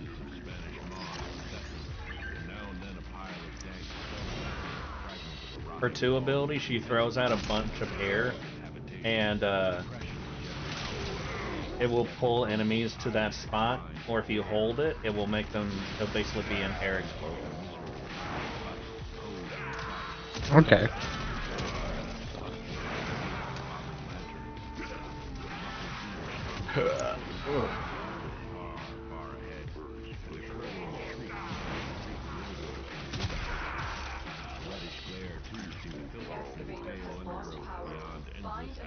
Nope. You're talking mad shit. Why are you talking creep? Why you talking crazy? Why you do that? Why you running away? Why are you gay? Oh, the tornadoes helped me to like get up in the air. That's interesting. Yeah. Oh, and one more thing. Alright, defensive thing that also, I think by default, applies to you. Pretty sure I don't need an augment mod for that. Let's do 5 digs and then we can take off. 5 digs? Okay. My brother is completely incapable of doing anything. Oh shit. I got this.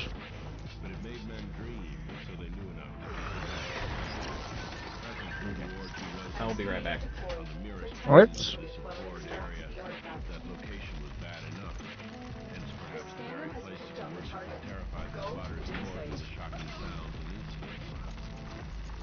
Only poetry and madness could do justice to the noises heard by the graphic men as they plowed on through the black morass toward the red glare and the muffled conquests. There are vocal qualities peculiar to men and vocal qualities peculiar to beasts, and it is terrible to hear the one when the source yield the other. Animal fury and orgiastic license here with themselves to demoniac passion. Walking ecstasies that tore and reverberated through those now and then the less organized ululation would cease, and what seemed a well-drilled chorus of hoarse voices would rise in sing-song chant, hideous praise or ritual. We need another power cell for the excavator.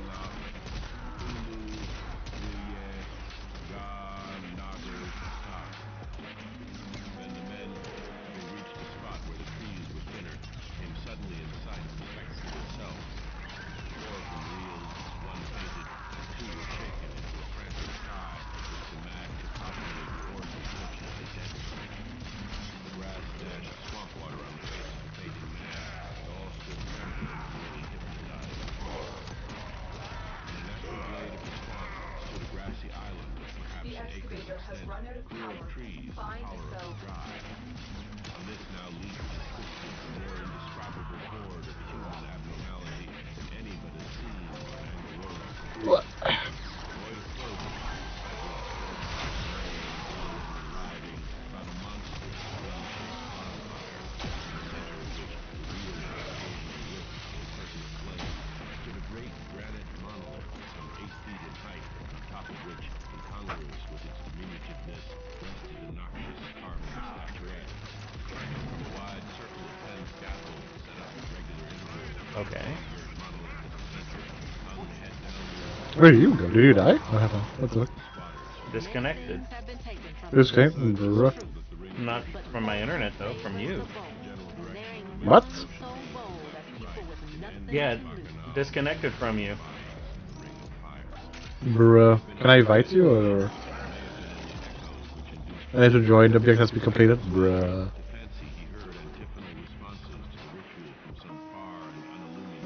Well, that was stupid. I don't know what the fuck's going on with that. I have no idea. I would have thought it because I got disconnected, but no. Well, I will go extract. Yeah, and too.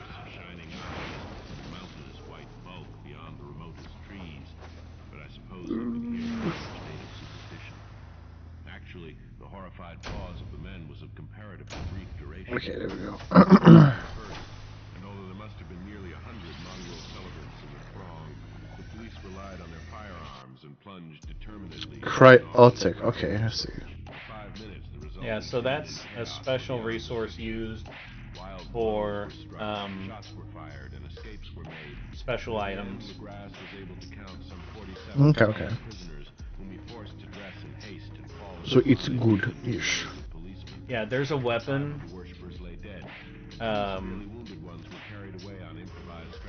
called the Cybear. It's basically a giant hammer made of ice. Because essentially that's what cryotic is, a special kind of ice. Mm. Of a very low, mixed-blooded and mentally aberrant type. Most were seamen, and a sprinkling of Negroes and mulattoes, largely West Indians or Brava Portuguese from the Cape Verde Islands, gave a coloring of voodooism to the heterogeneous cult. But before many questions were asked, oh, that's so cool that it's like your ship comes in like that. That's pretty dope.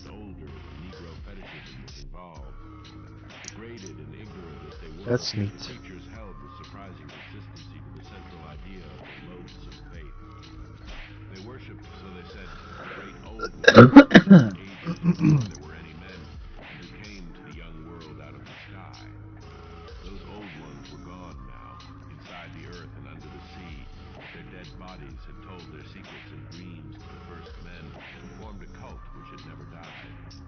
This was that cult, and the prisoners said it had always existed, it always would exist, hidden in distant wastes and dark places all over the world until the time when the great priest Cthulhu from his dark house... Oh, do you want me to show you what I've did recently with my drawing? Sure. I could have your feedback as well. Let's see. It was a secret which even torture could not extract. Mankind was not absolutely alone among the conscious things of earth, for shapes came out of the dark to visit the faithful few. But these were not the great old ones. No man had ever seen the old ones. The carven idol was great Cthulhu. Might say whether or not So the very end part is much more expanded, and I also added like this is so. You know, yeah, so there's 3 colors. So there's combat route, you have sneak route, and you have traversal route, in the beginning at the very least.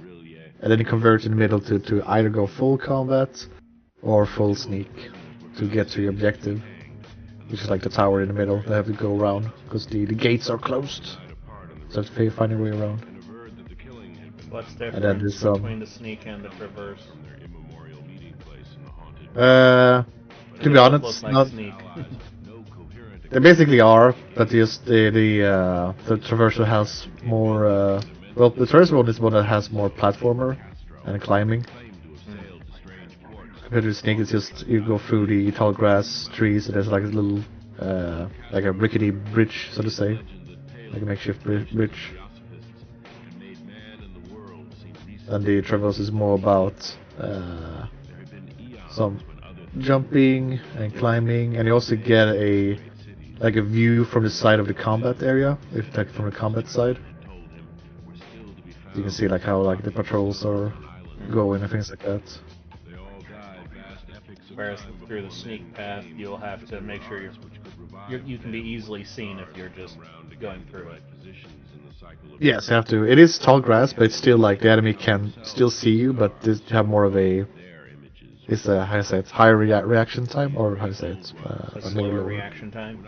Low reaction, there you go. Thank you, yeah. It's more like, oh, what's that? Instead of just like, what the fuck? You know, yeah. So I have more of a chance to kind of go through tall grass, but seem to be very. That's why there's more patrols with a bit those like squiggly lines, because they're like patrolling around. And then at the the last part, or like the bottom right, is like a little bit of a bigger building, and I have that being like a barracks. So that once you start combat in that area, then like 2 more guards will come out from the barracks to fight as well. And they could only lie awake in the dark and think whilst uncounted millions of years rolled by. And the top right is more of a horse stables. That's why there's a guard that's kind of patrolling more closely to the stables there. So you can sneak around between the crates and things like that. Oh, I see now. Okay.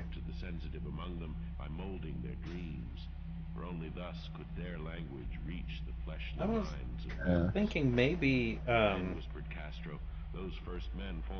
one thing that you might want to, I don't know if this would actually even be a good idea. It's just something that I thought of looking at this.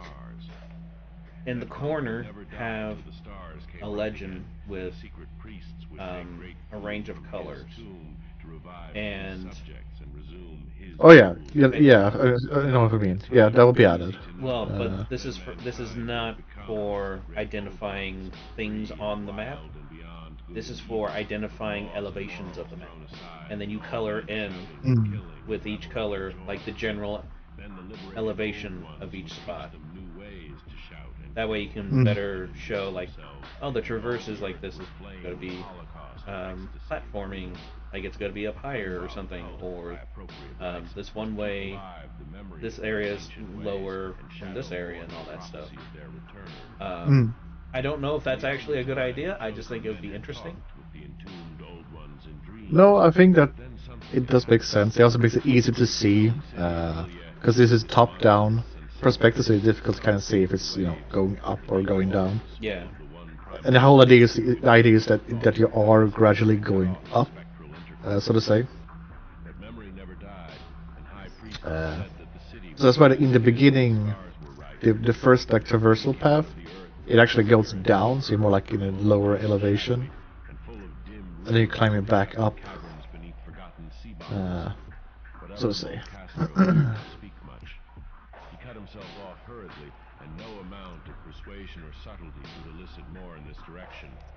So I can do that. I can do that. Using different colors for showcasing what type of elevation, in terms of if we are going down or if we are going up, so to say. Yeah. So that makes sense. I like it.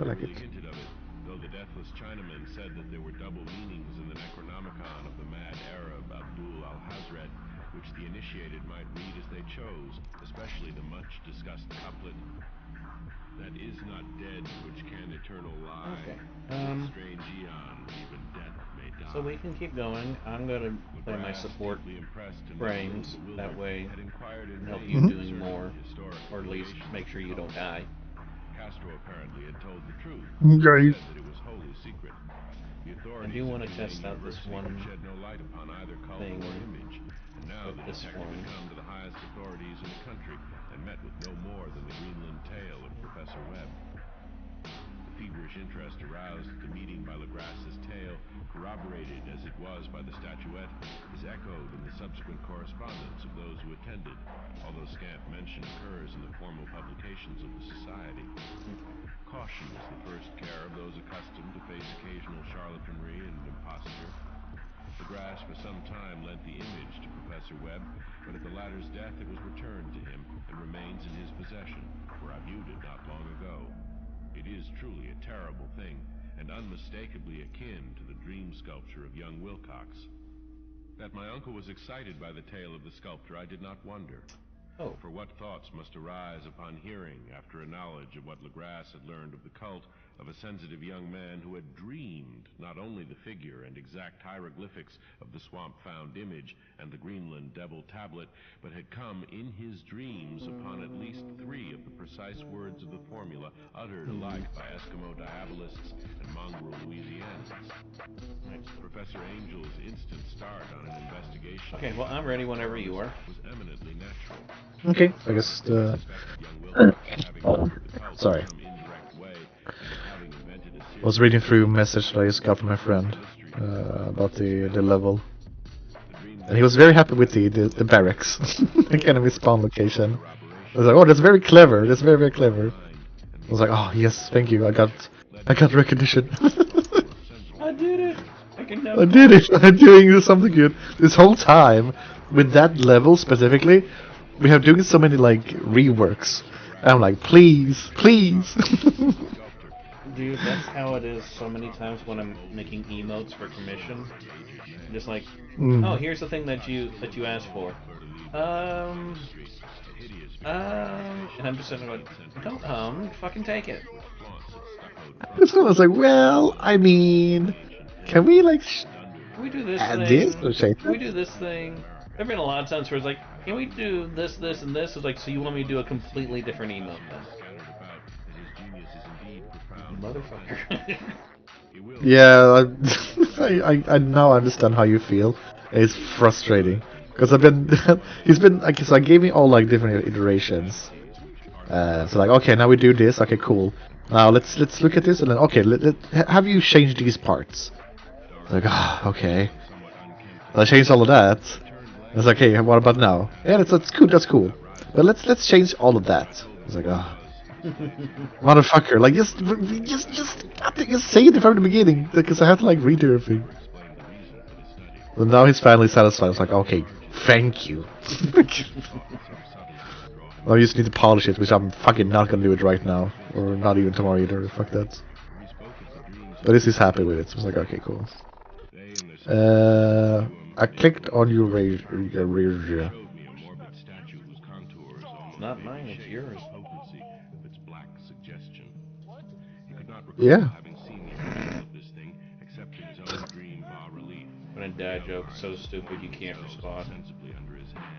You just kind of question it a little bit. It's like, yeah. Why are we friends? Who are you? Okay, so data mass here, pick it up, and then we go to the spot. Okay, oh, so you dropped the thing. You dropped it, so I picked it up. Apparently you can't glide with that. Oh. Okay, never mind, I do have it still, okay. That's stupid. Yeah. I feel like that's new, because I don't remember ever having that issue before. Oops. Okay. Okay. Oh, how you scared me. It's like zoomed in my face. It's like, oh my god. Do you have to stay close to this monitor or this terminal? No, we don't have to stay close, but it's a good idea to stay close. Okay, this ability's too effective here. A little bit too good. Still working on it. Continue to defend it.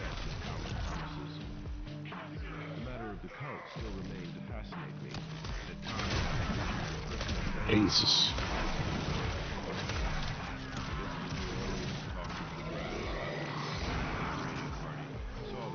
Okay, I see how that works. Stay focused. There's a heavy unit approaching. Are we talking about me? Oh, okay. No. Why would I talk about you? Not everything's about you. My fat ass. I mean, it is fat. Yeah, it is. Always flapping. Oh, it's always flapping in the wind. That goose booty. That's that booty. But you good. I still kind of love the fact that the very first drawing I ever did for you wasn't even like one you requested. I just drew a goose with a butt. Was it? Yep. I don't even remember. It was, you just, at the time you were always talking about My big butt. Goose booty. And then yes, because it's and then delicious. Raven made that one of you dancing and shaking your ass. Yeah. And then I was like, you know what? I'm gonna draw a thing, but I'm gonna make it stupid. Man. What a time to be alive. What a time to be alive. Goose booty.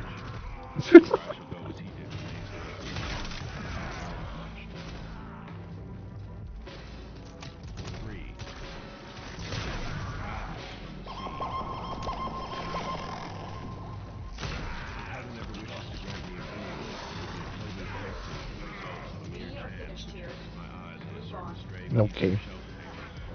Okay, Mom.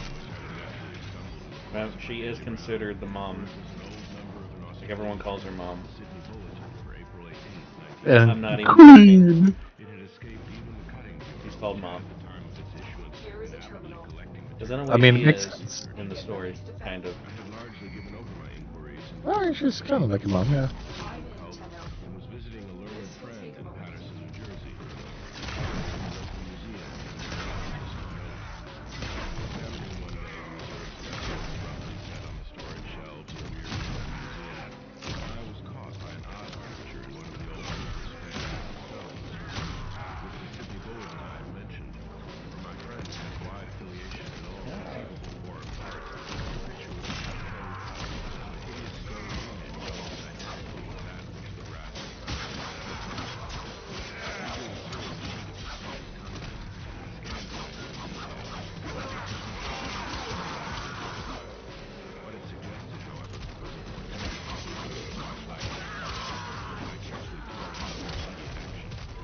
Oh, stuck on the rock! Stuck on the rock! Oh, God! Oh, God!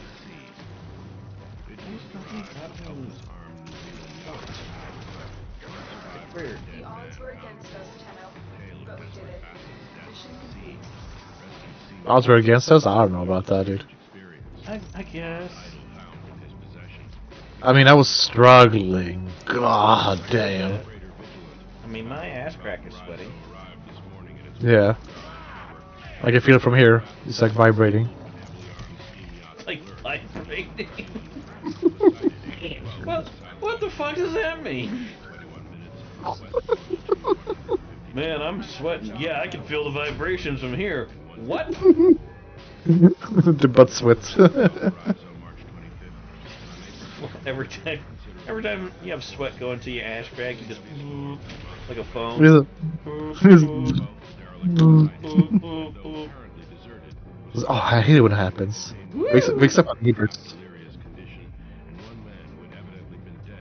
Oh, there he goes again, vibrating butt crack.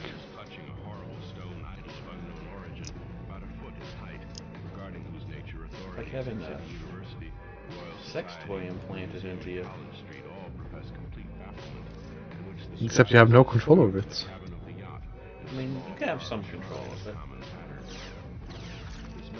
I choose not to.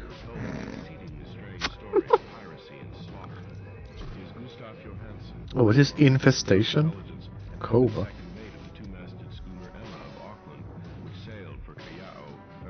50% resource drop chance, 12% affinity from kills. Oh, yeah.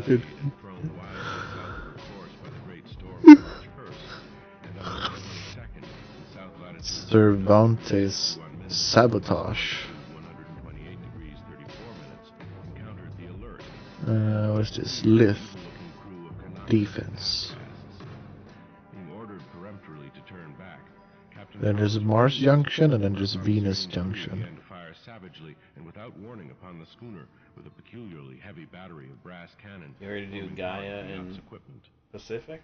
The Emma's men showed fight, says the survivor, and though the schooner began to sink, fucking what? The waterline, Gaia? managed to heave alongside their enemy and board her. Interception? With the savage crew on the yacht's deck and being forced to kill Have you them. done that one? The number being slightly superior because of their particular. It's not blue for me, but we can do it.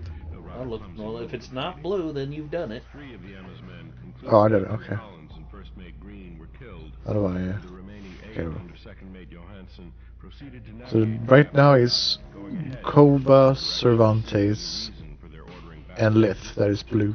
The next day it appears they raised and landed And Koba's defense has infestation. Yep. And then Lith is defense, but it's against Grenier.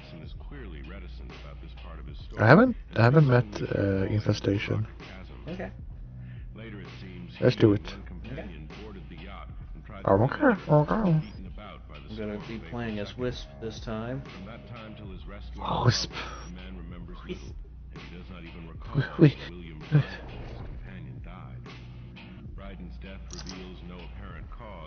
Defense is another endless mission thing. Oh, okay. He didn't wiggle with us. He's a traitor. We need to kill him. Defend your cargo. Oh, Jesus.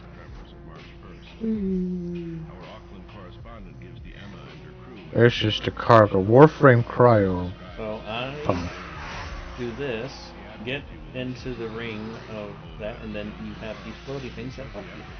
Make you move fast, attack fast, will heal you, and will also shock enemies near you.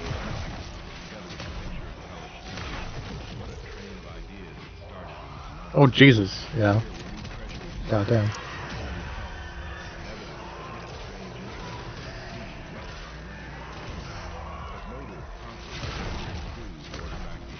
I like the infestation, they're cute.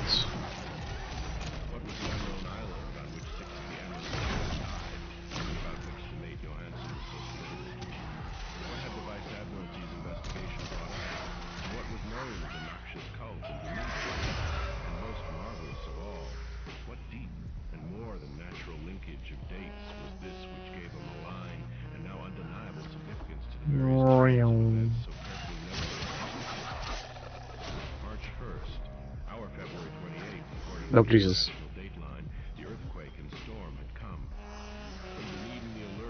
Whoa, he has a cool hat. Snoogood. And he's a limbo. How do I type in chats? T. Hell.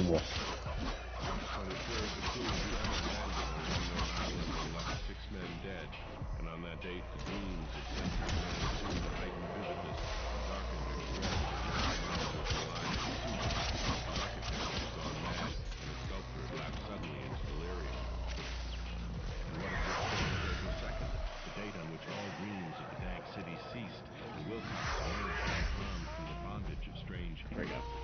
What of all this? Plenty covered. Of those hints of old Castro about the sunken ones and their coming reign, their faithful cult, and their mastery of dreams. Was I tottering on the brink of cosmic horrors beyond man's power to bear? If so, there must be horrors of the mind alone. And in some way, the 2nd of April has put a stop to whatever monstrous menace had begun its siege of mankind's soul. I prefer running around with Wisp than doing the bullet jumping thing, mainly because she doesn't actually touch the ground, she just hovers. And it's kind of hypnotic. Yeah?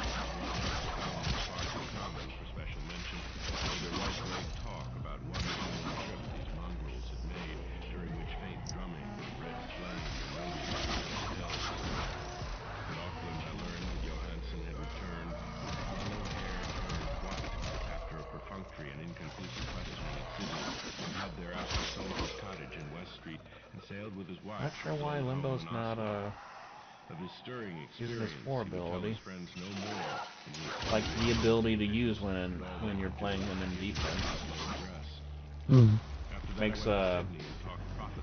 Takes up the whole area, or takes up a bunch of an area and makes it where enemies can't get through. And like, so I guess you can either modify it or just with its base abilities, it increases your energy generation.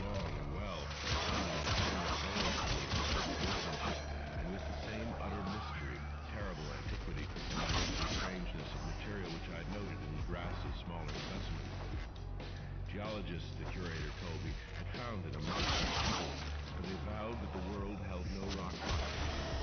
Then I thought with a shudder what old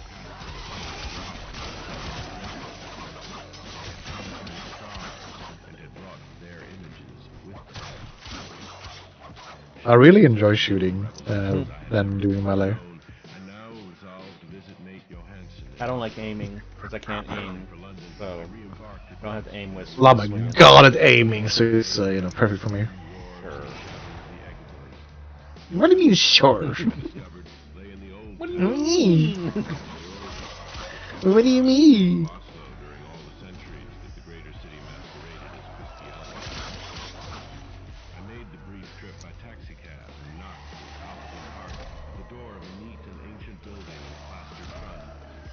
Sad-faced woman in black answered my summons, and I was stung with disappointment when she told me in halting English that Gustav Johansson was no more. He had not survived his return, said his wife, and the doings at sea in 1925 had broken him.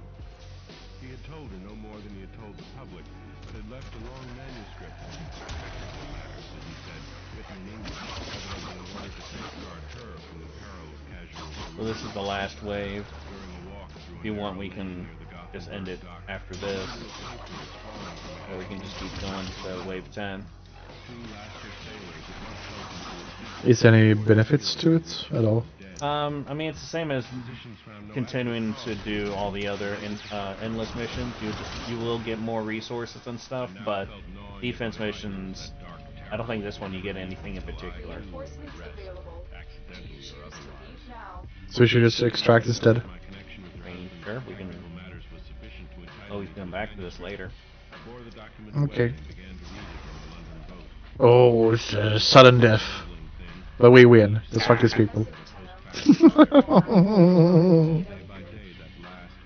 Oh, 14 headshots. Look at me.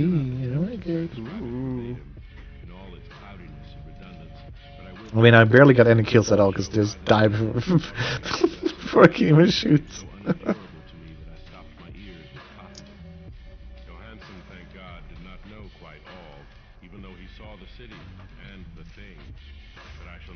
Sure.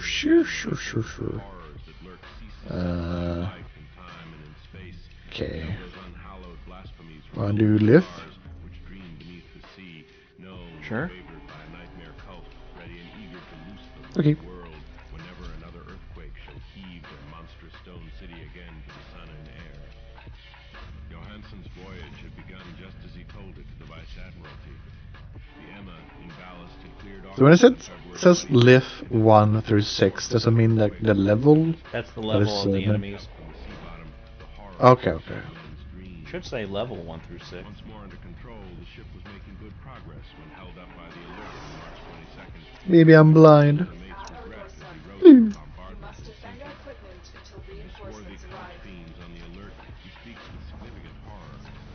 There was some peculiarly abominable quality about them, which made their destruction seem almost a duty, and Johansson shows ingenuous wonder at the charge of ruthlessness brought against his party during the proceedings of the Court of Inquiry. Then, driven ahead by curiosity in their captured yacht under Johansson's command, the men sight a great stone turret sticking out of the sea, and in south latitude 47 degrees 9 minutes, west longitude 126 degrees 43 minutes, come upon a coastline of mingled mud, ooze, and evil cyclopean masonry, which can be nothing less than the tangible substance of Earth's supreme terror, the nightmare corpse. Jesus Christ, why won't everybody leave me alone? Be right back. All good.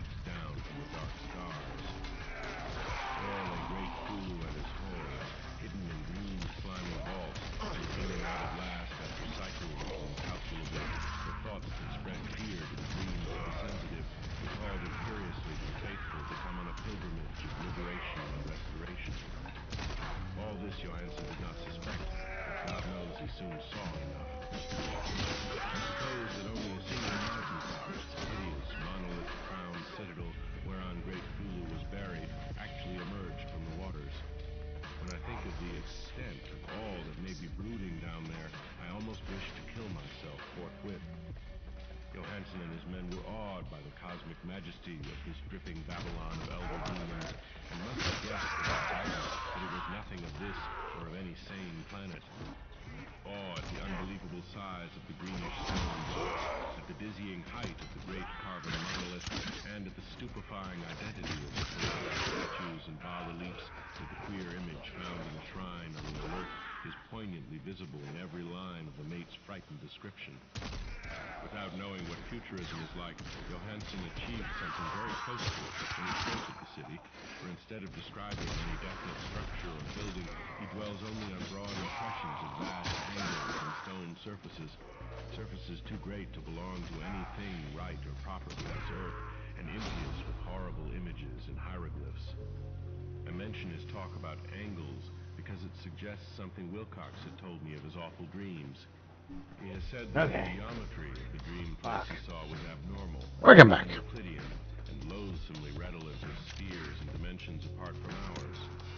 Now an unlettered seaman felt the same thing whilst gazing at the terrible reality.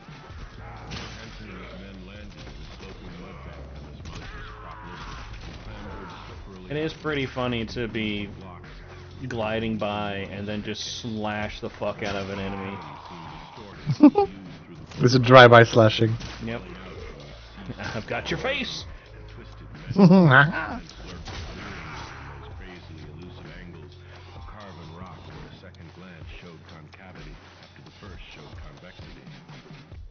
Something very like fright had come over all the explorers before anything more definite than rock and ooze and weed was seen. Each would have fled had he not feared the storm of the others, and it was only half-heartedly that they searched, vainly as it proved, for some portable souvenir to bear away. It was Rodriguez, the Portuguese, who climbed up the foot of the monolith. Where the fuck is he? Shouted at what he had found. The rest followed him and looked. Kill him, slash him. Carved door with the now familiar squid dragon bas-relief. It was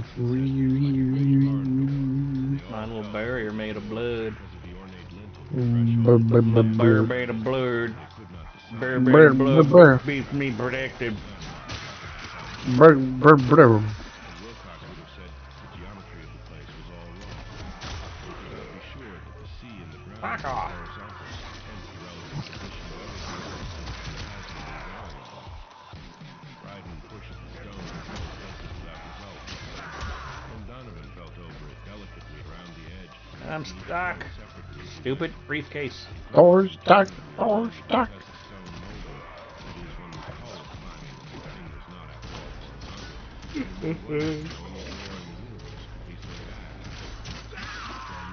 Very softly and slowly, the acre-great panel began to give inward at the top, and its balanced. Explosion. Donovan slid or somehow propelled himself down or along the jam and rejoined Explosion. the hollows, and everyone watched the queer recession of the monstrously carved portals. Fantasy of prismatic distortion was anomalous with the diagonal all the rules of matter and perspective seemed upset. The aperture was black with darkness almost material. That tenebrousness was indeed a positive quality, for it obscured I am a living blender. revealed and actually burst forth like smoke from a neon What a life. visibly dark It's the best. slunk away into the shrunken and gibbous sky on flapping membranous wings. The odor arising from the newly opened vessels was palpable, and at length the quick-eared Hawkins thought he heard a nasty, slopping sound down there. Everyone listened, and everyone was listening still when it lumbered slobberingly into sight. I feel like I should just play as children, because a lot of my builds require a lot of enemies to be within killing range. And low-level stuff does not have that many enemies. He thinks too perished of pure fright and high thirst. Cannot be described. There is no language for such creature and immemorial lunacy, such eldritch contradiction of all matter, force, and cosmic order. You need to scratch your butt. Mountain walked or stumbled. Just a little bit. Wonder across the earth the great architect went mad. And poor Wilcox raved. Continue or extract? Extract. The green sticky Alright, spawn of extract. stars had awakened to claim his own. Whoa. Stars were right again, and what an age-old cult had failed to do by design, the land of innocence had done by accident. After vigintillions of years, great Cthulhu was loose again. Your blunderbuss. 15% critical chance shotgun. Wow. That's for shotgun. Yeah. They were Donovan, Herrera, and Armstrong. Parker slipped as the other three were plunging frenziedly over endless vistas of green-crusted rock to the boat, and Johansson swears he was Okay, swallowed up what by do you wanna do? which shouldn't have been there, an angle which was acute, but behaved as if it were obtuse. Dryden and Johansson reached the boat, pulled desperately for the alert as the mountainous monstrosity flopped down the slimy stones and hesitated, floundering at the edge of the water. Steam had not been suffered to go down entirely, despite the departure I'm pretty sure shore, and it was the work you of only a can't few go moments of feverish rushing up and down to certain missions based on because of your level. distorted horrors of that indescribable scene, she began to But that's turn racist. the waters, A little bit. whilst on the masonry of that charnel shore that was not of earth, the titan thing from the stars slabbered and gibbered like Polypheme cursing the fleeing ship of Odysseus. Then, older than the storied Cyclops, great Thulu slid greasily into the water and began to pursue with vast, wave-raising strokes of cosmic potency. Dryden looked back and went mad, laughing shrilly as he kept on laughing at intervals, till death found him one night in the cabin while How do I... If you pause voting. or go into... There you go. Okay. So, this is starting level 30 to 40. So, you're gonna die. But, do not revive yourself. I can always come by and revive you. Okay. Oh, what the fuck is cannons? Oh. So I should follow you and then die? Pretty much. Okay.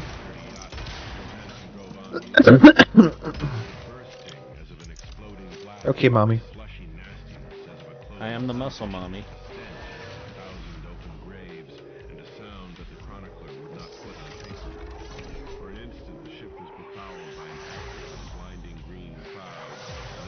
You might be fine. We got a Dante. We got the Dante. It looks like it. So you're getting buffed up, and then your shields are getting buffed up by me. And I do headshots. I'm good with headshots. Only saving grace.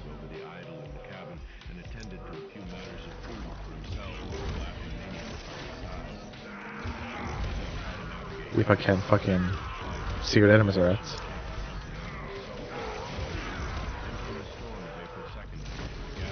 Oh, I do like jack shit damage. This is basically going to power level your stuff. Oh Jesus. Okay. This is the map that people go to when they want to level up. When they want to level farm levels.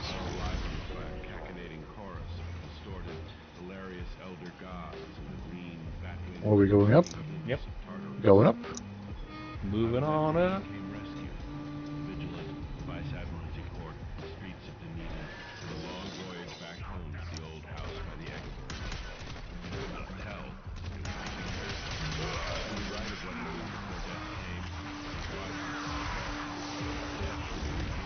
And with this, we're going to want to try to get to level to round or wave 15. Okay. Usually a good point to get to. It should pretty much max out everything that you've got equipped. Oh, I've looked upon all that the universe has to hold of horror, and even I like that. the spring and the flowers of summer must ever afterward be poisoned to them. But I do not think one thing to keep in mind when you're trying to level up stuff is that your equipment gets more experience the more you use it, which makes sense, but that also means that if like you're using your primary weapon mostly, but you want to level up your secondary is not going to get that as much experience. Also, experience pools up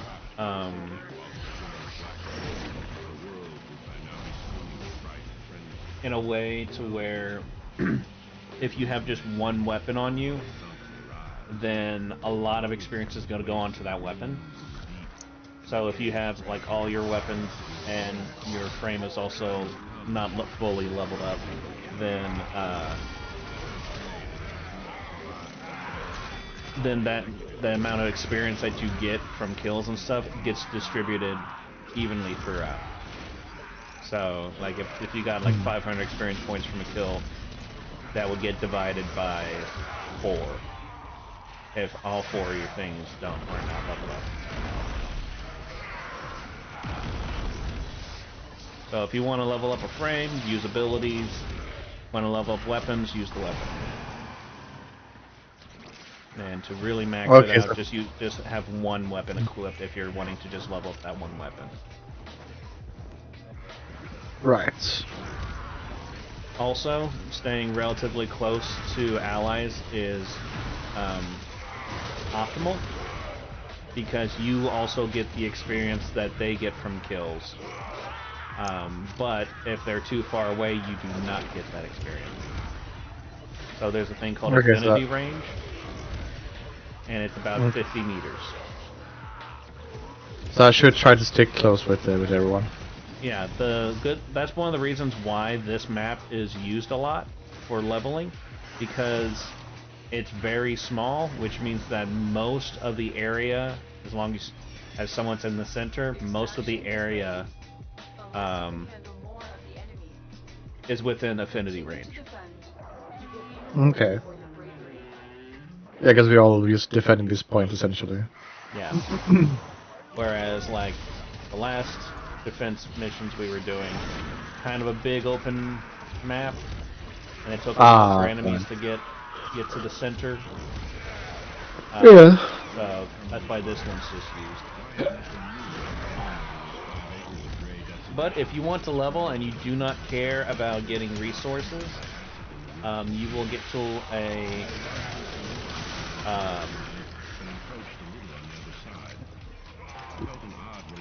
I forget when exactly you'll get this, but there's something called the Sanctuary, and basically the whole point of that is to kill as many enemies within a time limit, and then you'll go to a new map. And that one you get the most experience from, like by far. Okay. But you don't get any resources like at all from it. Most people just do Hydron or Helene, which is on Saturn, which is basically the same tile set as Hydron here, but it's a lower level. So once you get to about midway through the game, you'll be grinding at Helene a lot to level up stuff. And basically once you get the Sedna, which is the second to last area in the base planets and stuff, then that's when you'll start using Hydron. Although Helene is still really good, because since it's lower level, you get more kills faster. So it's like it might be a slightly faster to use Helene all throughout if you're wanting to level, but I like doing Hydron because higher level, basically it's more fun for me, since most of my builds are like nuke builds or something like that, where they require enemies to not die instantly or to spawn a lot.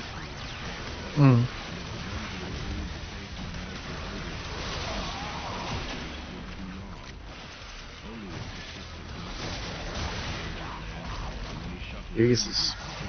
So much fucking shit happening. So one of my abilities that I have that Hildren has is this one, which one steals defenses from enemies, but also will get rid of any status effect any negative status effect that's on you if it hits you. Which can be extremely useful against infested. Right. Yeah. But the problem is that she's not all that great against infested because they don't have much in the way of defenses. Mm. But the augment that I have on her makes it to where she also applies fire damage, which is somewhat effective against infested. The most effective thing against infested is viral, since it deals a bunch of extra health damage. So frames going viral. So frames like Saren or Dagoth are really good against infested because they do viral.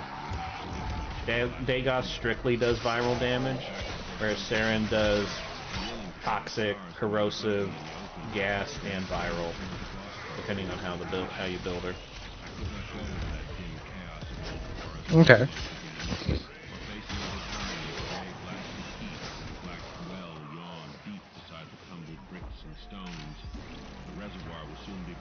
Alright, one more round. Battle. But even then, I do not believe I would like to visit that country by night. At least, not when the sinister stars are out, and nothing could bribe me to drink the new city water of Arkham. Oh no, Luigi wants to go home. For that time, Luigi wants to go home. and even then, these western woods were not feared half so much as the small Here's another fun Oh, what a ability look. of hers. the devil held court beside a curious stone altar older than the Oh, what the heck? It picks up enemies, they have a higher chance of dropping energy orbs, does damage to them, and also makes it to where you can get your headshot. Oh. However, I do not have a good way to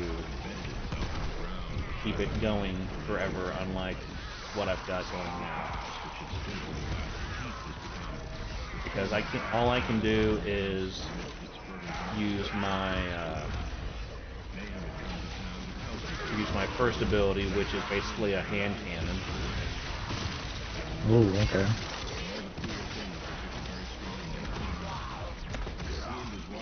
Which is probably the most powerful thing I have on any frame.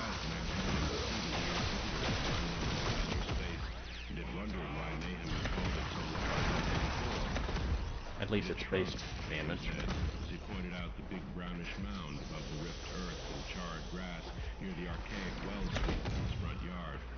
But the wise men answered that stones do not shrink. Its heat lingered for centuries, and Nahum declared it had glowed faintly in the night. Professors tried it with geology and found it was oddly soft. It was, in truth, so soft as to be almost plastic. They gathered it around the chipped specimen Wow.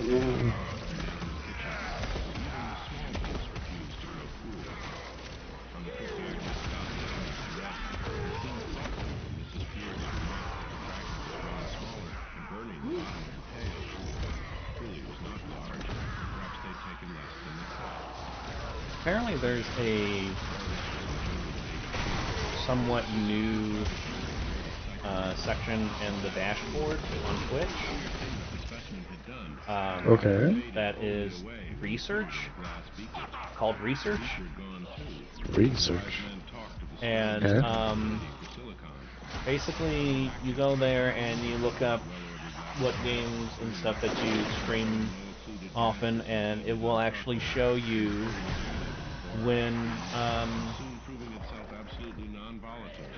when people tend to watch that kind of content throughout the days and throughout the weeks. Oh, that's interesting. And I have found that everything that I stream always does better on days that I usually can't stream. And in the morning. Bruh. Imagine being a morning streamer. Imagine.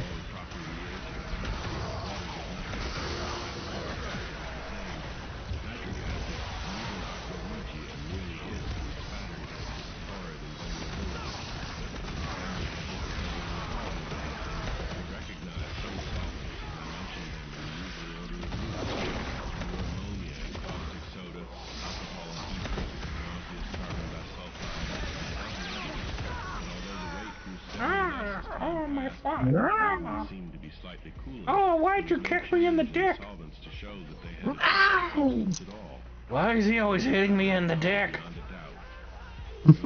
So rude. After its immersion in the acid solvent, there seemed to be faint traces of human shadow figures found on meteoric iron. When the cooling had grown very considerable, the testing was carried on in glass, using a glass beaker that they left all the chips made of the original fragment during the work. The next morning, both chips and beaker were gone without trace. Only the charred spot marked the path where the shelf remained in. All this the professors told Andy as he saw us leave. And once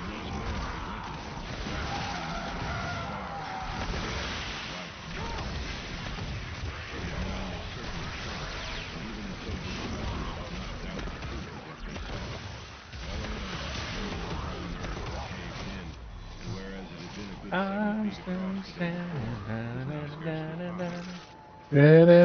Oh my god. No, let him cook. Let him cook.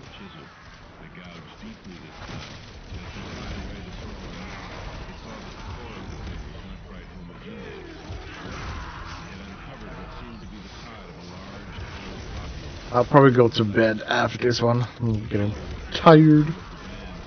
I'm sleepy. I'm probably going to be ending the stream after this, anyway. Okay.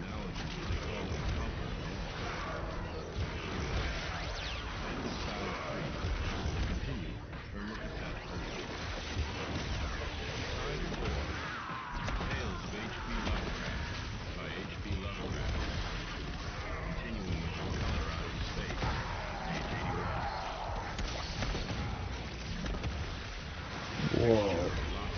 Blade proficiency, blade mastery. Whoa.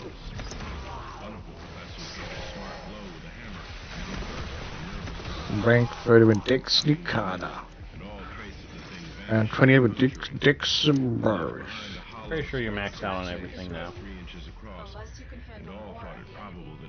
Extract. Egg. Love folks who love what they do. So after a futile attempt to find additional globules, Egg is dragged. I almost maxed out on everything. However, as baffling in the laboratory as its predecessor had been. Seed. Aside from being almost plastic, having heat, magnetism, and slight luminosity, cooling slightly in powerful acids, God damn. unknown spectrum, wasting away. And we are at double. I think double experience points for the weekend. Whatsoever. And at the end of the test, Oh, that's cool. college scientists were forced to own that they could not place it. It was Yep, double affinity but a piece of the for, great outside. I believe it's for the weekend. Dowered with outside properties Yeah. obedient to outside laws. That night there was a thunderstorm, and when the professor That's pretty fucking good. Ugh. Yeah, because they're still celebrating the 11th anniversary thing. So there's weekends. Also, there's like a things convention. They do have a TennoCon. Yeah, so that was is just a regular convention or like? Yeah, it's an actual convention. Oh, okay. But the anniversary thing is just because the game came out in like I think February. Oh, okay. I can't remember. It's It's been a long time. In time, the professors felt scarcely sure they had indeed seen with waking eyes that cryptic vestige of the fathomless gulfs outside, that lone, weird message from other universes. I'm gonna be heading to the bed and maybe have nightmares. Who knows? Sounds good. I'm gonna go ahead and end the stream. Okay. But thank you for having me. I appreciate it, and thank you for helping me out with Warframe. And I enjoyed still. I think it's pretty awesome, and yeah, I love gliding. Yeah, I'll make the barracks in our dojo so that we can add you. And then you'll be able to build Zephyr. Ooh, that's gonna be my goal. So I just want to like speedrun to Zephyr. Yeah, well, Well, the only way to get her is, well, you can either get her Prime through the relics, or you can get her basic like I have at the dojo. So it's gonna take, I think it takes about a day, 12 hours to 24 hours to build a room.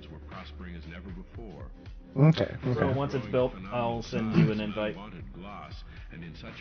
Awesome. I do really appreciate it. I do really appreciate it. Thank you. But with the ripening came sore disappointment. For of all that Okay, well, you get slept, and I will get ending straight. Okay. You take care of yourself, and I'll talk to you later. Alright. Alright, take care. Bye-bye. Bye. Smallest of bites induced a lasting disgust. It was the same with the melons and tomatoes, and Nahum sadly saw that his entire crop was I work the next 2 days, so I most likely won't be streaming. He declared that the meteorite had poisoned the soil, so and thanked heaven that most of the we'll just be back to our regular stream program on Tuesday. Winter came early and was very cold. Amy saw Nahum less often than usual, and observed that he had begun to look I will worried. see you guys later. The rest of his family, too, seemed to have grown taciturn, and were far from steady in their church-going or their attendance at the various social events of the countryside. For this reserve or melancholy no cause could be found, though all the household confessed now and then to poorer health and a feeling of vague disquiet. Nahum himself gave the most definite statement of anyone when he said he was disturbed about certain